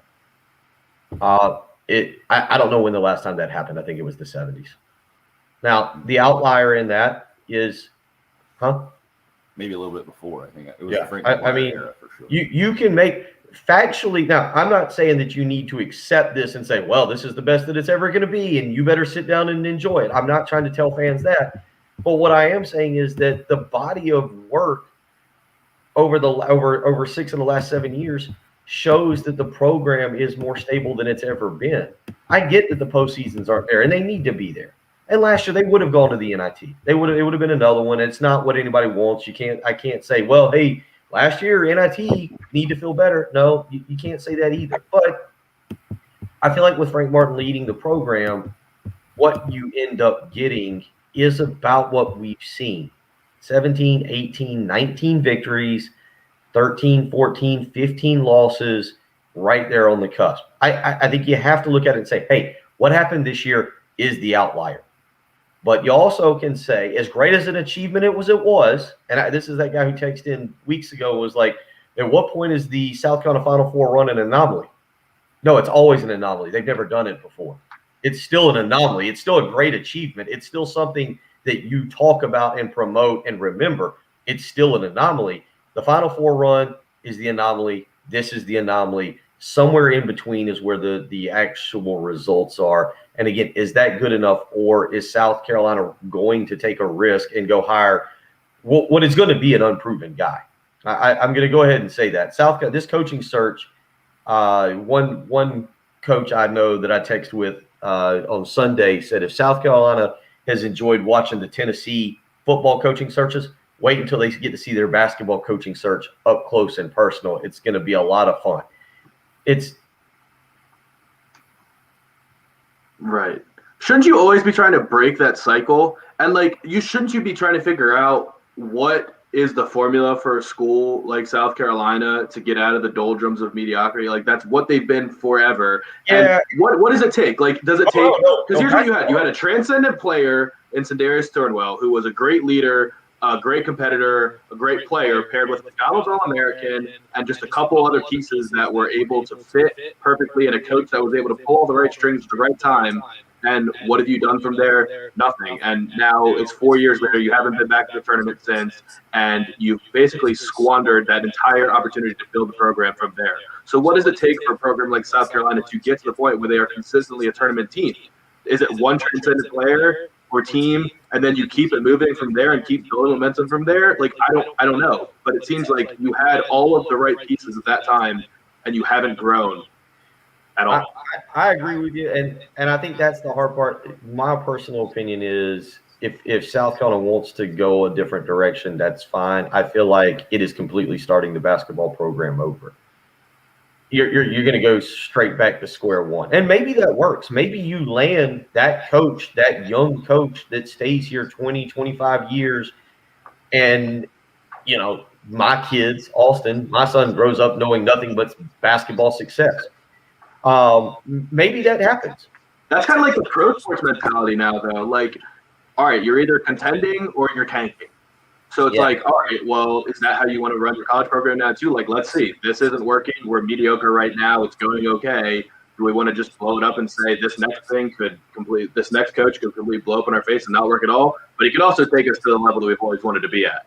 So that's the mentality that pro sports have been taking. And I think that's where I kind of stand with this. I feel like with Frank, I know what I'm going to get. And that's why I use the Mike Bobo reference. I felt like with Mike Bobo as offensive coordinator, I knew what Shane Beamer would have as an offensive coordinator. I didn't think it was going to be some dynamic Oklahoma-esque offense that was going to set the world on fire and be innovative and something that we're talking about. But I felt like it was going to be efficient. I feel like with Frank Martin, the body of work is in. I feel like I know what I'm going to get with him. A team that plays hard, that competes in conference. They've won. They've had winning conference records 4 out of the last 5 years. Again, I know I'm throwing out this past year, 4 out of the last 6 if you want to do that. I feel like that's what you're going to get. The next guy could come in and you could go back to 7-23 very quickly. I would probably lean toward that being what happens. But I also understand where after 10 years, man, that's how we are in life, right? What is it? What do they call it? The 7-year itch in terms of moving houses? I've heard that referenced multiple times. People who can't just stay in a home for more than 10 years, they just got to have something new. And I get that's that. What the Marilyn Monroe movie was about, right, Jen? It was about moving houses. That 7-year itch. Boy, I don't even know what. But I, and I get that, and I'm not trying. I don't want anybody to like get upset and be like, well, Gunner was saying that we just have to accept this. This is what South Carolina basketball is. No, you should strive for more. If you don't want to make, I mean, look, is it unrealistic to expect to make the NCAA tournament every year? Yes, that's unrealistic. But that doesn't mean that shouldn't be your goal, right? Like, you should never go into a year going, well, this is a blown up year. We're not going to make the NCAA tournament, so let's just write this one off. Like, no, they should show up every year with the goal of making the NCAA tournament. Fans should want to have that. And I'm totally on board if that's where people sit here today and go, look, I've seen it. It's just not going to get any better. Let's try something new. If that's the direction I got it. I personally don't think it'll go well. I don't think it'll go well. But I also can't sit here and say, well, with Frank Martin, it's gonna end up working perfectly fine. And don't worry, in 2 or 3 years, South Carolina's gonna be back in the tournament. I don't know if I see that either. Well, the thing is, you say that word mediocre. The Gamecocks have been much better than mediocre in that 5-year stretch here, where they had, the third most SEC wins going into this year. It's much better than mediocre. The problem is it hasn't translated to NCAA tournament bids outside of 2017.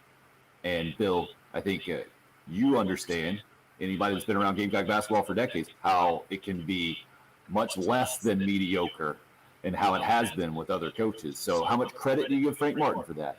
But I think the real question is, how much confidence do you have with him leading the program moving forward from here? And after seeing this past season that had so many issues, I think it's really impossible for us on the outside to determine how much Frank Martin can lead this program moving forward just because of everything involved. And when Jonathan says, how about the administration put some money in the program? I mean, how much do you want them to pay a head coach, man?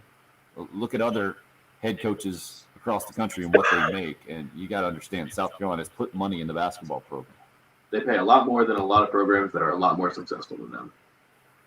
803-404-6100. If you'd like to get a final word via the phones or text, it's the early game here on 107.5.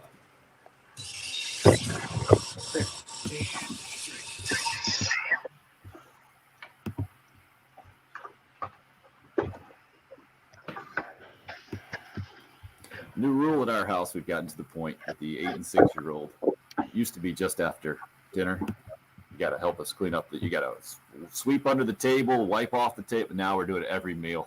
It's just a feeding frenzy of crumbs that the now almost 1-year-old is always on the search for, picking stuff up, putting it in his mouth. It's a mess at our house. Fortunately, we've had some professional help though. Zero Res carpet and air duct cleaning's been out to my house a couple of times. Done a great job cleaning my carpets, cleaning an area rug for me.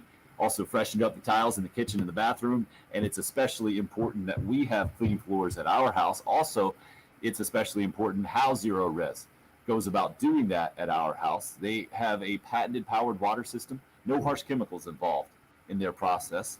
That is kind of a load off our mind. We don't have anything to worry about when it comes to that part of the cleaning process at our house. Also, our carpets have stayed cleaner longer than most other cleaning services will get you because there's no leftover soap involved, no leftover residue, hence the term Zero Res. It took me a while to figure out that's why they named the company that. I'm a little slow. That's just me. Zero Res not only will help you at your house if you're in charge of a business, their commercial cleaning division working day and night, following all the CDC guidelines, making sure everything is clean and sanitized. And right now, they got a great deal for you as well. 3 rooms carpet clean for only $119 plus a free hallway when you mention me, Tim Hill. So give them a call. Zero Res is at 803-262-4020 or book online, ZeroResColumbia.com. It's Zero Res. Spell it backwards or forwards. It's the right way to clean. Yeah, a program starts. A lot of programs start over every year. I mean, but I understand what you're saying about the attrition or for a Frank Martin program. And maybe that's been a good thing. Maybe that's part of the issue this year is that these guys have been. They just got tired of each other. You know what? And it's not a good thing. And this isn't, I'm not trying to say that this is a positive thing, but maybe guys that were in the system for 3 years, Frank's just yelled so much, it just goes out in one ear and out the other at this point. Like, you've always had somebody like that. At some point, it doesn't resonate. The coaching doesn't resonate. And with this group, said or did to ourselves. with this group, it obviously did not resonate. Maybe having new players every year helps because they're like, oh man, Frank's ticked off. We should do it. We better do something. Whereas this group, like, hey, he's mad again. He'll be fine. Going forward, we don't hype up experienced teams. It was a bad year. I mean, there's just the bottom line. It was a bad year. Jonathan, I think they have put some money in the program. I think that there are marketing. I think it's more marketing issues and knowing how, you've got to do something with tickets. But you know what? Some of it's just simple winning, just winning basketball games. I mean, it's, win. You've got to win. South Carolina will never be a program that has great attendance in November and December because you play some good non-conference games. I remember going when Baylor came for that tip-off thing, the 24-hour tip-off. It was a good crowd. Michigan has come. That was a good crowd. Virginia, that was a good crowd. They've gotten good crowds, but then you play the other games, and the arena is just a bad arena. It's just a bad arena for when you're, and I hate to say it because they lose the game, but when you're hosting a Boston or a Stetson or a Stony Brook, it's a bad arena because you're probably only going to get 3,000 or 4,000, 5,000 people in there on a Tuesday night at 7:00. Jen, can you check the audio stream? Buddy Jim in Goose Creek, who's always listening online, says it's down.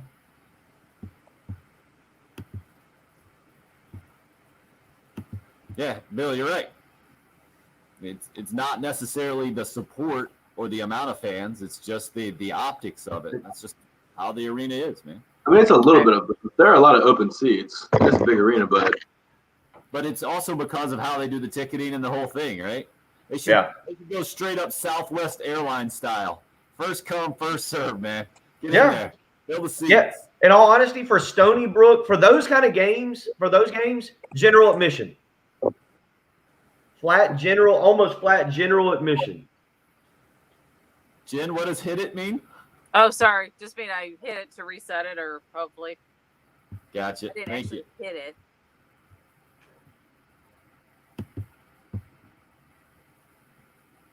Under Armour contract. I don't know when it's up. Nope. I've heard the same thing, though, Alan. Yep. And Cameron is very small, no doubt. I think the best basketball buildings are out. I mean, Rupp Arena, I think, is the exception. I mean, Maryland's arena is like 16,000. I'm Colby. I like your hair, Jen. Okay. All right.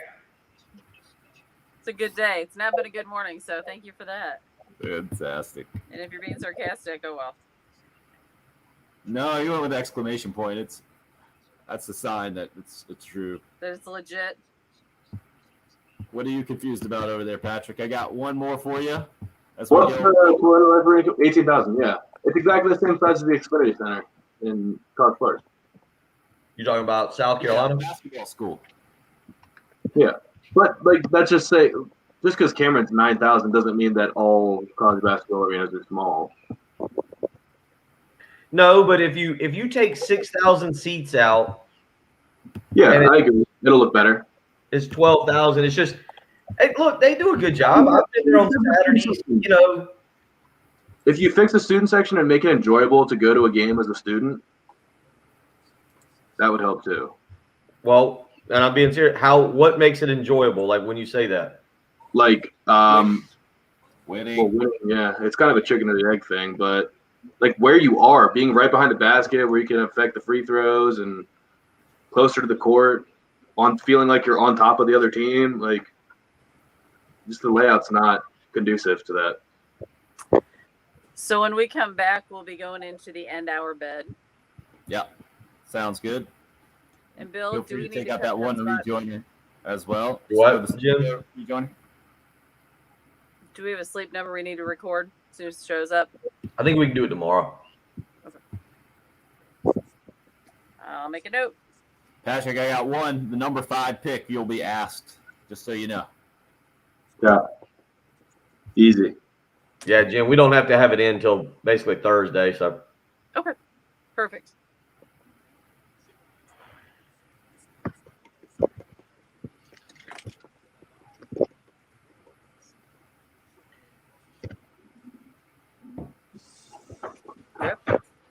What a show. A Gamecock basketball conversation on the men's side, number 1 seed for the USC women. Also, random comments like from Colby on YouTube Live. I like your hair, Jen. And 30. one last cool care. Keating in there text. Ask Patrick who the Bengals should draft with the 5th pick. Easiest question I've been asked all day. They put signs up in the stadium that said Penei for your thoughts. They should take Penei Sewell from Oregon because Joe Burrow was a punching bag last year, and he's the best offensive line prospect in a couple years. Solidify that position. Keep your franchise player safe, unless he comes to you and says, I need Jamar Chase. We played really well at LSU together. I need him. Then you listen to your star player, but keep him safe and take Penei Sewell. Wow, way to put in your 10 cents worth there, Patrick. Right. It's all about the puns Here at the for end of the early game. Oh, 175. WKTFM, Eastover, Columbia. All right, all right.